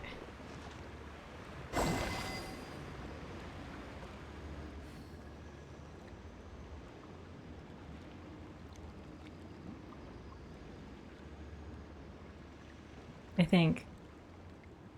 Yes? Yes. It worked. Something just appeared. Some kind of new mechanism, maybe? By solving the puzzles, you prove yourselves worthy of inheriting the secrets of the past. At the end of each puzzle, you're rewarded with With? a key. It kind of looks broken. Oh, it must be the key to the big door. Huh? This is one of the Marechaussee Hunter keys that are passed down from generation to generation. It looks just like the one Master passed down to me. It is said that 4 keys in total are required to form the final, complete key. And it seems like we just collected 3 of them. That must mean... Oh. Huh? What's wrong? You hear a few strange noises. Suddenly, all the torches in the ruin go out at once. Huh? What's going on? Did we fall into another trap? For the sake of immersion, please close your eyes, everyone. Without the torches, the space is now completely dark, and you cannot see anything. For the sake of immersion. But Paimon can still see a little bit over here. Paimon. Oh, right. Sorry. Suddenly, you hear the sound of footsteps pierce through the darkness. There's someone else here?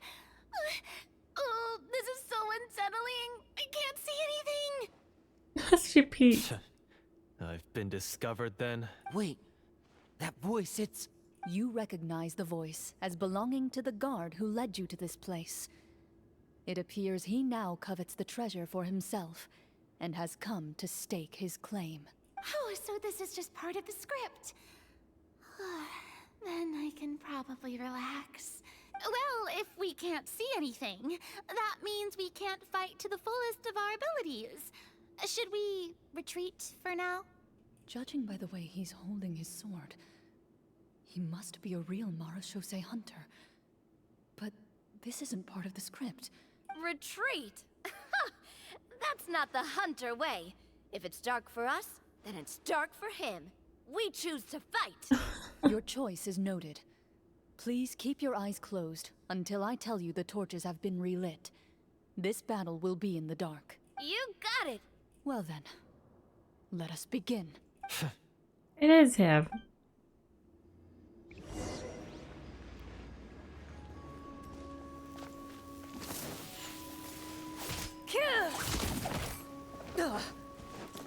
Loaded. I'd like to try to hit him with my sword. Your strike is successful. Ha! You're facing a veteran Marechaussee hunter. You don't stand a chance. Is he still standing? Goodness, he sure has a lot of HP. She's so cool. She's so cool. Is it over? Can we open our eyes now? Why won't she come home? The enemy is strong and relentless, but the battle is nearing its end. The torches have not been relit.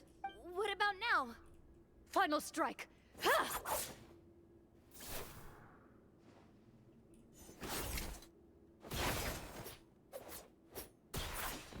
Oh.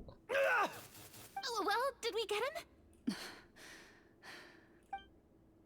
Why isn't she answering? Clorinde? Warm fire flickers across the walls once more. Your vision is now clear. In an impressive display of courage, the four of you successfully defeat the uninvited guest. That look in his eyes. It's like he became an entirely different person as soon as I defeated him. Huh? Mr. Florian? Oh, wait. We're supposed to be role-playing. I should stay in Mr. character. Florian? Speak your name, guard. Why did you lead us here just to betray us? Is this treasure really more important to you than bringing peace to the kingdom? What kingdom? What peace? Those were nothing but lies. I, Florian, am a true Marachose hunter, descended from hunters of ages past. So he's also using his real name. Or Something tells me he's was not. that the name of his character from the very beginning? Then I'm even more confused. If you truly are a Marachose hunter, shouldn't you want to help us just like you said before? Shouldn't we fight together for the sake of the people? What do you know? In this day and age, there's no glory to be had as a Marachose hunter. What's that supposed to mean?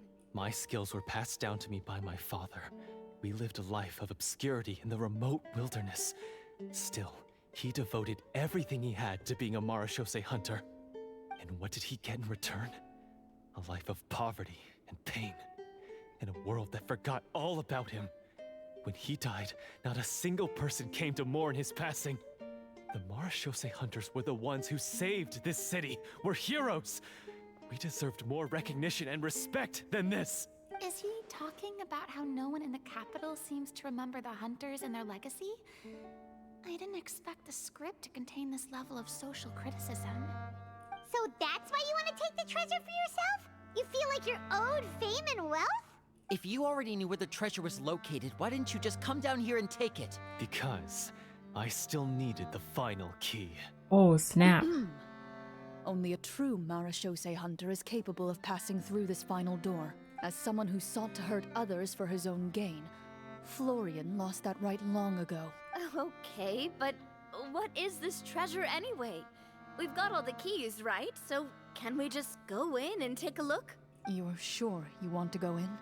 We've been talking about it for so long. Of course we want to see what's inside. And we've already defeated Florian, right? So he won't try to take it from us anymore. Pesky brats. Watch yourself. Then let's open the door together. All right. Your choice of action is confirmed. Takes out the keys from earlier and walks up to the heavy door. Without anyone noticing, she takes out her own key and joins it with the others to form the final required shape.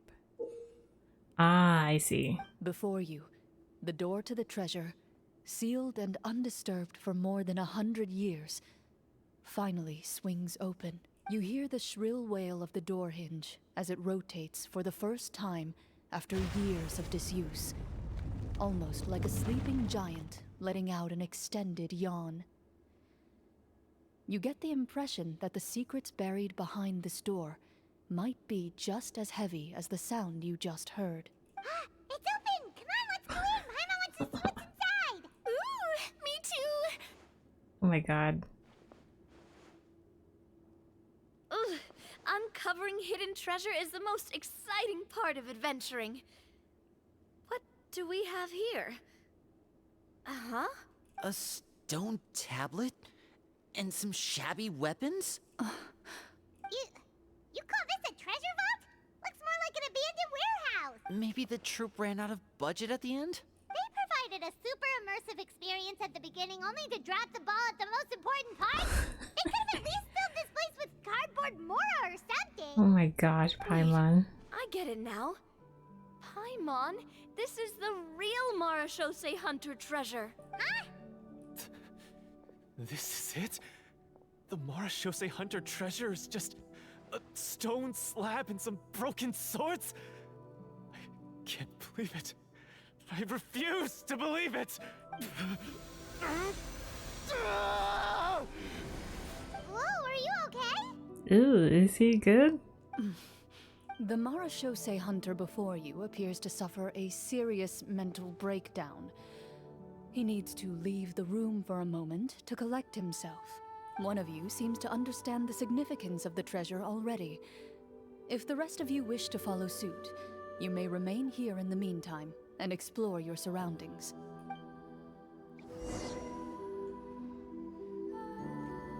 Oh, I want to get those. Hit. Hit.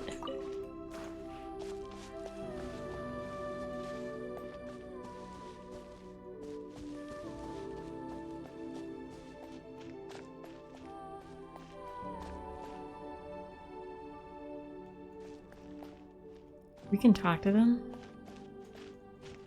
Ah, the names on the tablet. Is this like a memorial or something?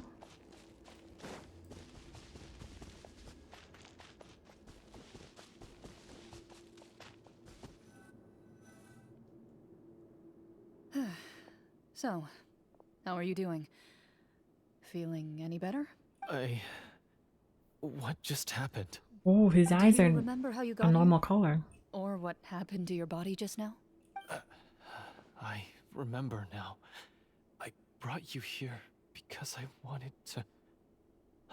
The explosives in the cave! You mean these? Huh? How did you... I could tell something was off the moment I stepped into this cave, so I kept an eye out. I've already dismantled the whole thing. Wow. So the strongest champion duelist in all of Fontaine saved the day once again. Guess I shouldn't be surprised. It would seem your skills as a Marashose hunter are as sharp as ever. I deserve some answers, don't you think? Tell me why you wanted to lure me here. Everything you said earlier sounded like the truth. Luckily, your monologue was dramatic enough to convince my friends you were just role-playing. I don't know. I just always felt like there was something in my heart that didn't belong to me. Something agitated and angry. Who knows? Maybe it was my own anger all along. I could never really tell. The feelings about my father and the other Marashose hunters are real. It just wasn't fair. I was angry, bitter that no one remembered them or praised their accomplishments. I don't know when it started, but at some point, my anger came to completely consume me. At that point, I remembered the legend my father used to tell me. The one about the treasure. But if the treasure was all you cared about, why plant all those explosives? Wouldn't they just destroy the treasure and bury you along with it? I can't remember. My head is a mess. It felt like there was this voice telling me to eliminate the hunters, but now it's gone. From your description, I suspect you were dealing with a Devorator. What? Devorator? Oh, your master, your father, I mean, never talked about it?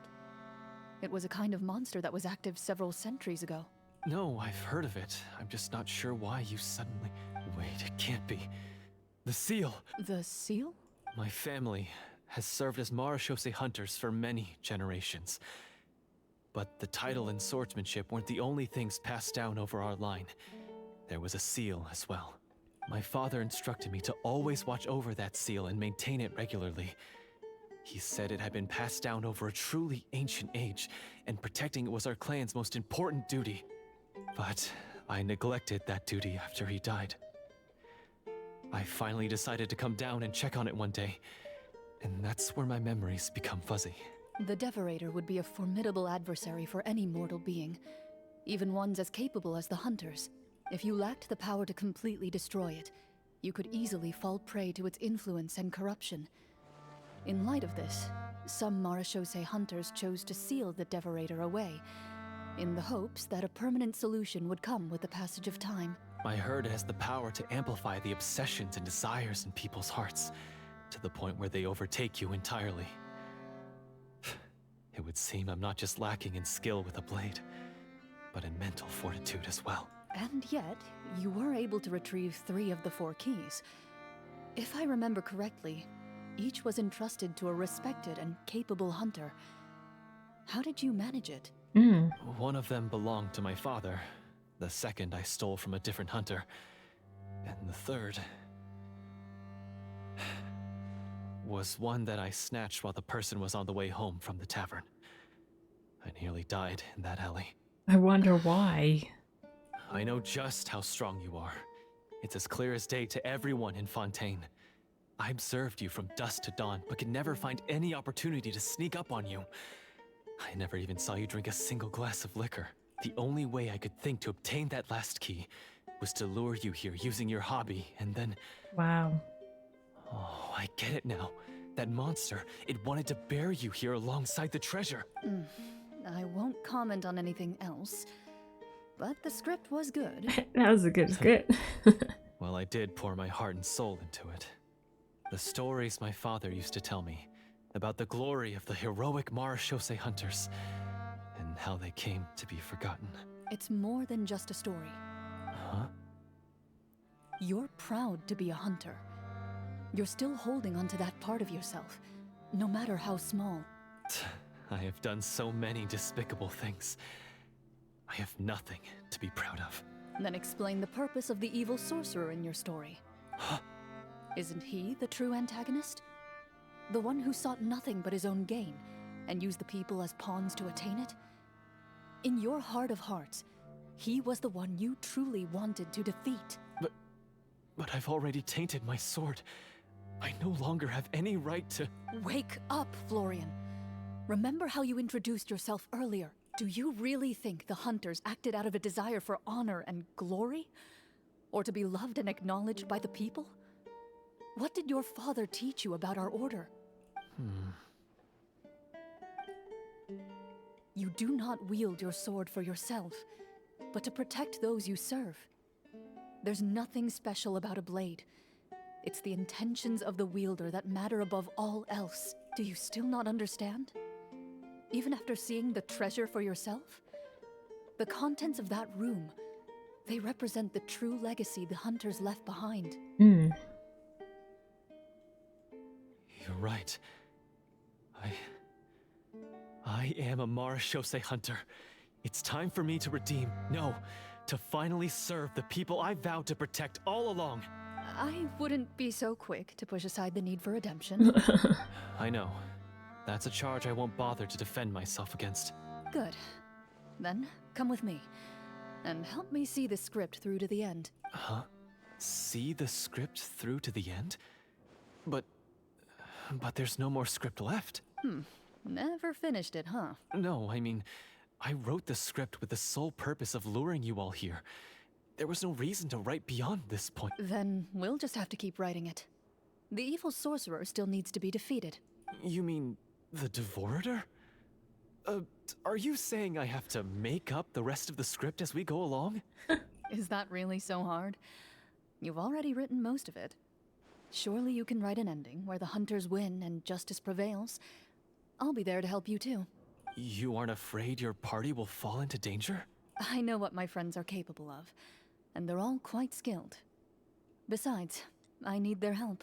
Then, are you going to tell them the truth about all this?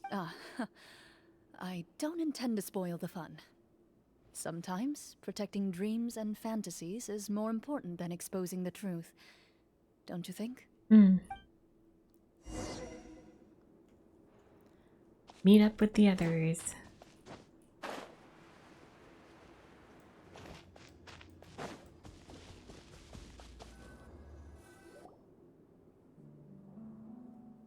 Oh, I missed that. Crystal fly. They're back! That took a while. Ahem! My fellow Marachose hunters, please forgive me, for I have sinned. Tone it down. Sorry. After crossing swords with you and witnessing your courage in battle, I've rediscovered my true self and regained my pride as a Marachose hunter. Oh, do I smell a redemption arc?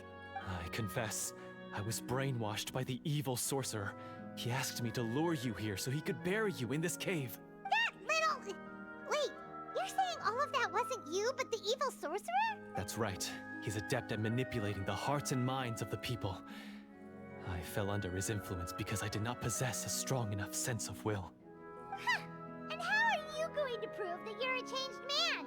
We're not going to fall for the same trap twice. To be perfectly honest, I only came to my senses after seeing the treasure. It reminded me of my father's past teachings. The treasure was actually... The names of all the Marashose hunters from ages past and their weapons? Wait, you already know? Of course. Don't underestimate a veteran role player's exploration skills. Oh, wait, I mean, Marashose hunter Navia's exploration skills. We just finished reading through the content of the stone tablet. That tablet recorded the lives of some fascinating people. For example, this Marashose hunter called Est. She inherited the responsibilities of the Golden Hunter and passed judgment on many people. But in private, she had a very easygoing personality. Her favorite pastime was singing and dancing with her friends, and she was said to have a beautiful voice. So, she was just like you. Oh, you really think so? Well, when you put it that way, I suppose I also have a few things in common with this Walter. Working as an executioner, he supposedly used a countless number of tricks to confound his enemies in battle. Oh, if only I could have seen the feats of magic he pulled off back then. Their lives were all so exciting. You could write so many cool books about their accomplishments.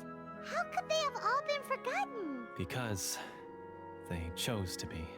To hunt monsters that only appear in the shadows, you must also operate in the dark. To be a Marashose hunter is to willingly give up on wealth and fame. Then this stone tablet must have been left behind by their companions. That's right. Few Marashose hunters ever revealed their identity to the public. They always protected the city from the shadows.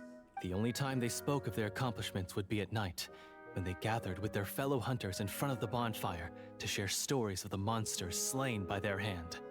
So, this tablet was created not so that the hunters would be remembered by the people, but so that they would be remembered by each other.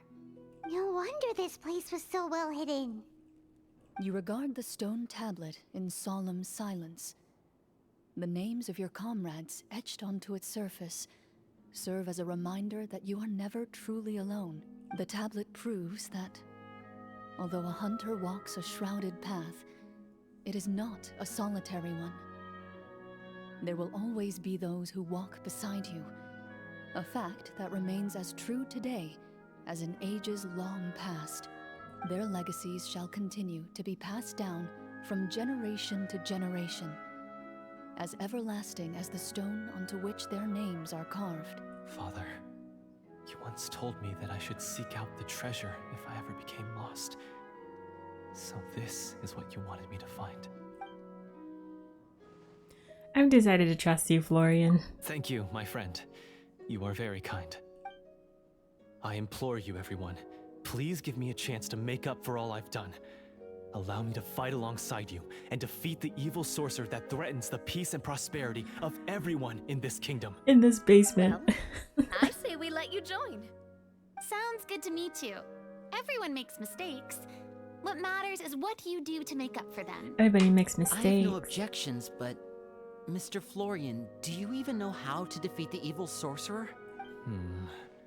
When he took over my mind, I gained some insight into his thoughts. Every time I thought of the treasure, he reacted with a strong sense of fear. Huh? He's afraid of the treasure? But there's nothing here except some broken weapons in the stone tablet. What if the secret's hidden inside these weapons? GM, permission to investigate.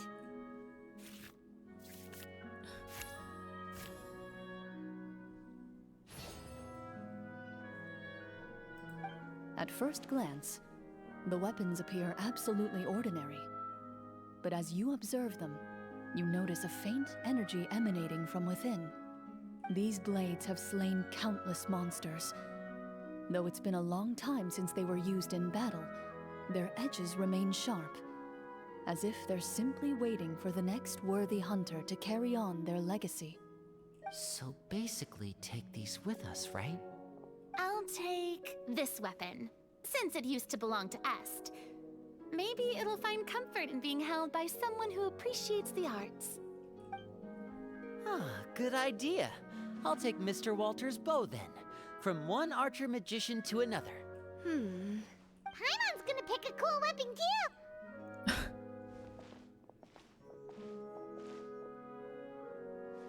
As you grip your weapons, you can almost feel the will of past hunters coursing through your being. It's a feeling of courage, determination. A silent vow passed down from generation to generation that says, eradicate the monsters, no matter the cost.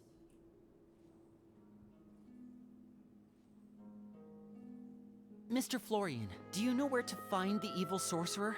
I was able to see his surroundings when our minds were connected. I believe he's currently hiding out at the church in the kingdom. We The must basement be in my extremely house. careful. He's spent so long living among monsters that he's now taken the form of one. He will not be easily defeated. Then why don't we explore some more and try to find some higher level gear? We don't want to just fight him and lose, right? Oh, no, we have to strike now. He was greatly weakened when I managed to break out of his control. If we let him rest, he might have time to escape. I agree with Mr. Now's the Florian. time. We've got to act while we have the advantage. Don't forget, the people of the capital are counting on us. Yeah, now that we've got a plan, there's no point in waiting. The longer this drags on, the worse it will be for everybody. Yes, that's what's called... Taking initiative. Yes, that's exactly right. Or catching the enemy off guard. You've persuaded Paimon. Mr. Florian, please, lead the way. Of course. Follow me.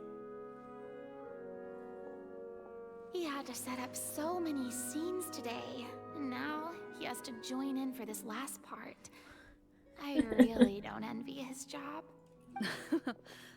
Finally, you decide to slay the evil sorcerer and bring peace back to the kingdom once and for all.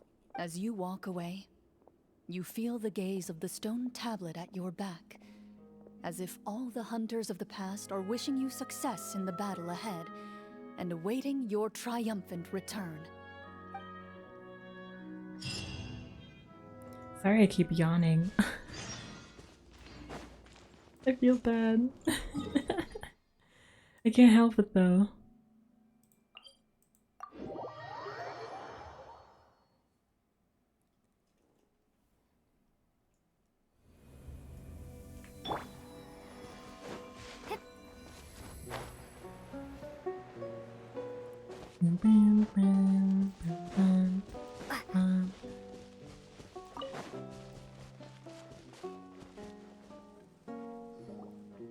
Finally, you arrive at the church Florian described.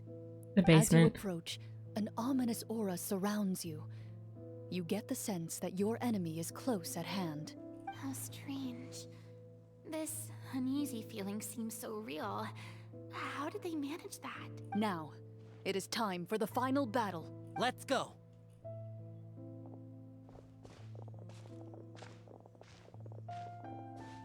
Florian, wait. What's wrong? I think you should wait outside. You've already been corrupted by the Devorator once. It could easily re-enter your mind and take control of your body. I don't think it's a good idea for you to be this close.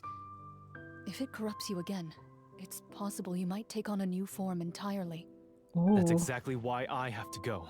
Why I should be at the very front. You mean... Yes. I intend to lure it into my body. That's too risky. If things get out of hand, I might have to kill you. Do you understand how dangerous this is? I understand, but if I do this, you'll have a clear and visible target. The Devorator will have a hard time passing up a chance to enter a body it knows how to control. You won't have to worry about any of your friends being taken over. You're not like me, Miss Clorinde. You're a just and powerful Marachose hunter. The monster broke free due to my error. It's only right that I shoulder the responsibility for its destruction. This is... something that I have to do. Consider it a duel to restore my honor. My only request is that you give it your all. I understand. Then, as a champion duelist, I hereby accept your request for a duel, and extend to you my most sincere regards. Thank you. Oh. The battle is now upon us. Let the Devorator once again tremble under the blade of the Marachose hunters. Wow. Just gonna pick that flower real quick. Gonna pick this one too and this one. We have this big serious battle. And I'm picking flowers. Hold on, there's one behind the house. Okay. I'm ready to fight. I've picked my flowers.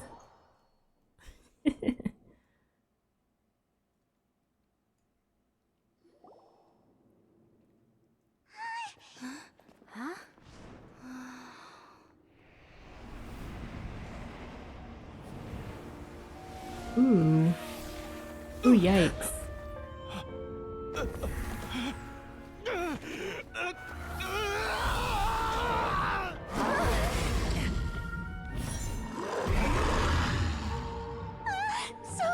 So lifelike.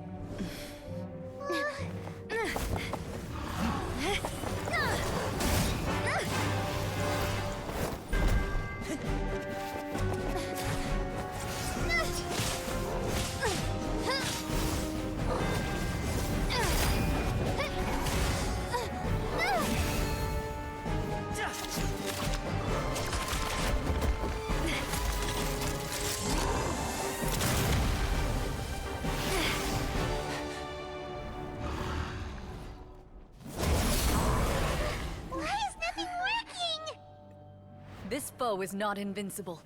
You hold the treasure. The power to defeat it in your own 2 hands. The treasure? You mean... the names. It's the Marashose Hunters' names. How are we supposed to... You forget, Paimon? There's still one skill we saved until the very end. Hunters fight not for fame, but to aid the people whenever they are summoned. Walter the Marashose Hunter, master of 1,000 tricks, executioner of the Phantom Hunters, I call for aid!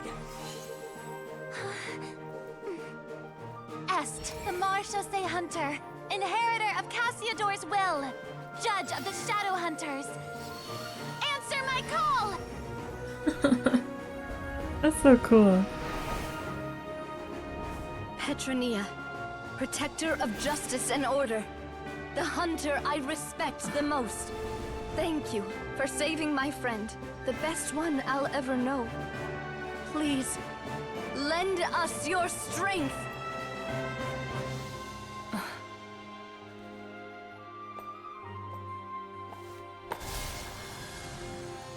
We have come to answer your summons.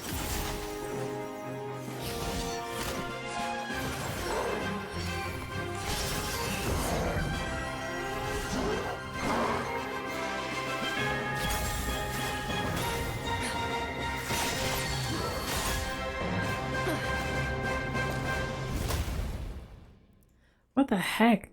And so, the monsters were eradicated, and the sorcerer was defeated. Peace soon returned to the capital. Those in the court, manipulated by the sorcerer, also recognized the errors of their ways. Some remembered the names of the heroes who saved their kingdom, but others simply continued their lives none the wiser. Florian just... Such is the story of the Marashose Hunters. They pursue the phantoms in the darkness and exterminate all who pose a threat. They will always protect the city and those within it, even should all memory of their accomplishments be forgotten by the very people they serve. I'm assuming we've finally reached the end of the script. Yes, you've reached one of the better endings. It's a pretty solid story overall. I thought it was just an ordinary adventure at first, but the further we got into it, the more impressed I became with the production and the plot. That final battle especially. All the effects were super realistic. Oh, right. Yeah, totally. That's a really good point. I never expected the weapons we picked up from that vault would have that kind of effect. Yeah, mine nearly scared the daylights out of me when it started glowing. I took a good look at it after we got out, but I don't think it ever lit up again. Oh, we should probably give these props back, right? I'll just leave mine here. Did you have a good time? Of course. Let let me know if another script like this comes around. Sure, no problem. Then I'll head back for now. I think I need some time to fully digest everything that just happened. Once Mr. Florian is awake, Is please he- pass on my regards to him. He must be extremely exhausted Is he good? to have passed out cold like that. You're right. He's had a lot to deal with. Well, see you all some other time. Toodaloo! Wow. Farina just toodaloos right on out. Okay, so, can I ask now, I think it should be fine, yeah. what in the world was going on back there? So you saw through all of that? That time in the cave when you told us to close our eyes, it'd be weirder if we didn't notice anything. I was dying of curiosity the entire time. I mean, you did a pretty bang-up job of pretending nothing had gone wrong. Farina actually looked like she thought all of it was planned. Guess none of us wanted to be the one to break the illusion. What are you all talking about? Yeah, what's going on? Oh, wait. Don't tell me you never... Ugh, Yeah, this is all my what's fault. going on? It's not too late to cover your ears. Here, partner, I'll do it for you. Bit late for that, don't you think? You're saying everything that happened back there wasn't actually part of the script? It's probably more accurate to say this was never a real scripted story to begin with. What? So loud. My head. Hey, you! Get up right Oh now my and explain god. yourself! I'm on. No shaking, please. Oh, my head. Florian explains the truth to everyone. Did Paimon just hear that right? You guys made up that whole last part on the spot? It's not nice to lie to people, but Paimon's got to admit that was a really good story, Florian. Oh, and nice improvisation, Clorinde! Yeah, it was like watching a magician improvise a spectacular magic trick after forgetting an important prop. If Paimon knew something was wrong with that vault, she would have floated straight in the opposite direction. Everything was under control. As if you've ever described a situation as being out of control. I'm pretty sure any situation you consider to be easy to handle would scare a reasonable person half to death. Guess I'm just used to it. You must run into a lot of unexpected situations then. That explains why you're so good at coming up with things on the spot. As for you, Florian, I know there's no excuse for what I did. I'll turn myself into the guards at once, confess my crimes, and accept any punishment that comes my way. I would say you've already suffered more than enough. What? You may have been blinded by fame and fortune in the beginning, but your actions during the final battle had proven you to be a true Marechaussee hunter. You'll be far more used to the city above ground than below. Your job as a hunter is more important. But... Of course, you'll still need to take the keys and pay a personal visit to the 2 hunters you wronged. Prepare to accept any terms they give you as well. yes, of course. As far as I'm concerned, though, your showing in the duel was enough to prove your honor. Then I'll do exactly as you said. I'll go return those 2 keys right now. Thank you so much, everyone. I'll do my best to prove myself worthy of the second chance you've given me. I swear this on my name and honor as a Marechaussee hunter. Until we meet again, everyone.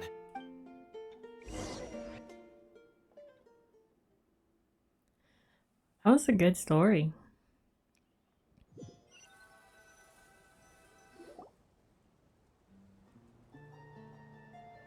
Speaking of Marechaussee hunters, what should we do about the treasure in that cave? Leave it be. Are you sure? We could show it to people, make it so that the hunters are remembered. Don't you want that? No. Every name on that tablet made the same choice. All hunters know what the path entails. I am no exception. My identity as a Marechaussee hunter is not something I need people to remember.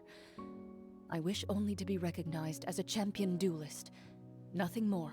That's certainly very different from the path of a magician. Still, I admire your decision. Wait, Paimon just remembered something.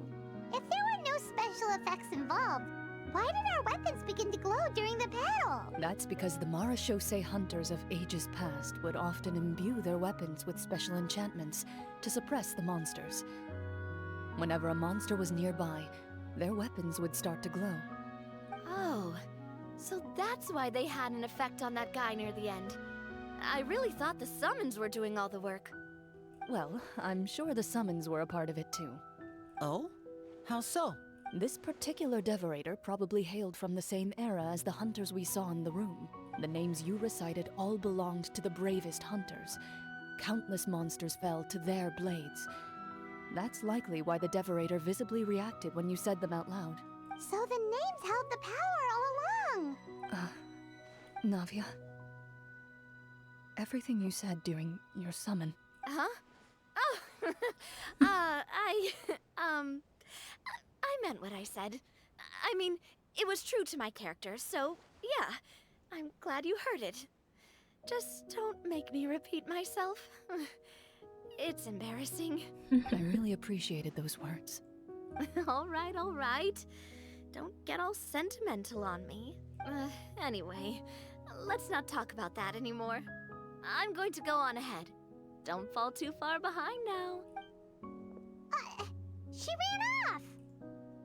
I should probably head back as well. This story was truly incredible. I might have to spend the whole night telling my siblings all about it. See you later. Goodbye.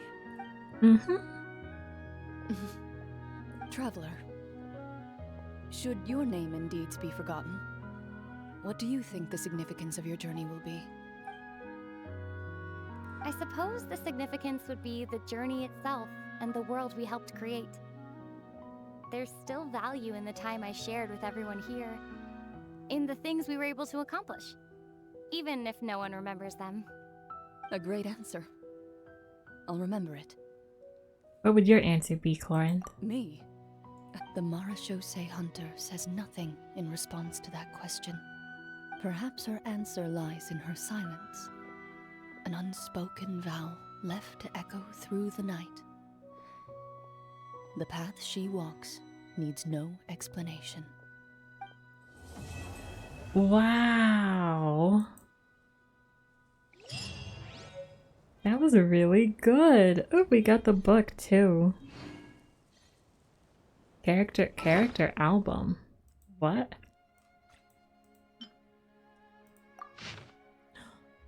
Oh, we get to. Oh, yeah.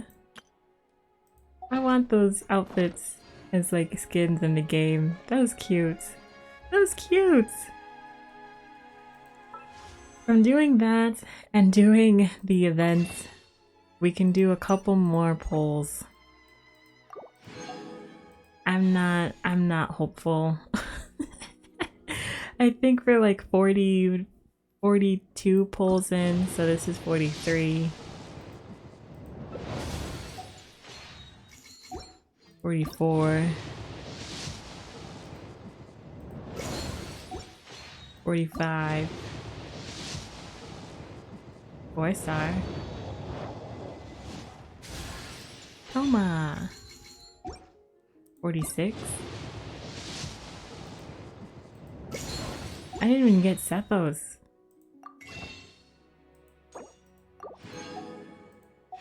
And here's 47. Wow. This banner doesn't like me. Oh, well. This is where I need to end things. It kind of ended perfectly. Thank you so much for hanging out. I hope you enjoyed Clorinde's story quest as much as I did. That was really cool. The concept of it being just like a role-playing game that they're going through. Speaking of role-playing games, if you are a fan of Baldur's Gate, I have a new Baldur's Gate series on my YouTube channel. Episodes will be out every Saturday, and the first one just came out today. So go ahead and give that a look if you are, curious or interested. Yeah, I'll be back again streaming sometime next week. I'll post a schedule on Twitter and also update the schedule on Twitch too. Or yeah, and yeah. I just gotta figure it out. But yeah, thank you so much for hanging out with me. I hope you enjoy the rest of your weekends, enjoy the rest of your days, and take it easy. Bye!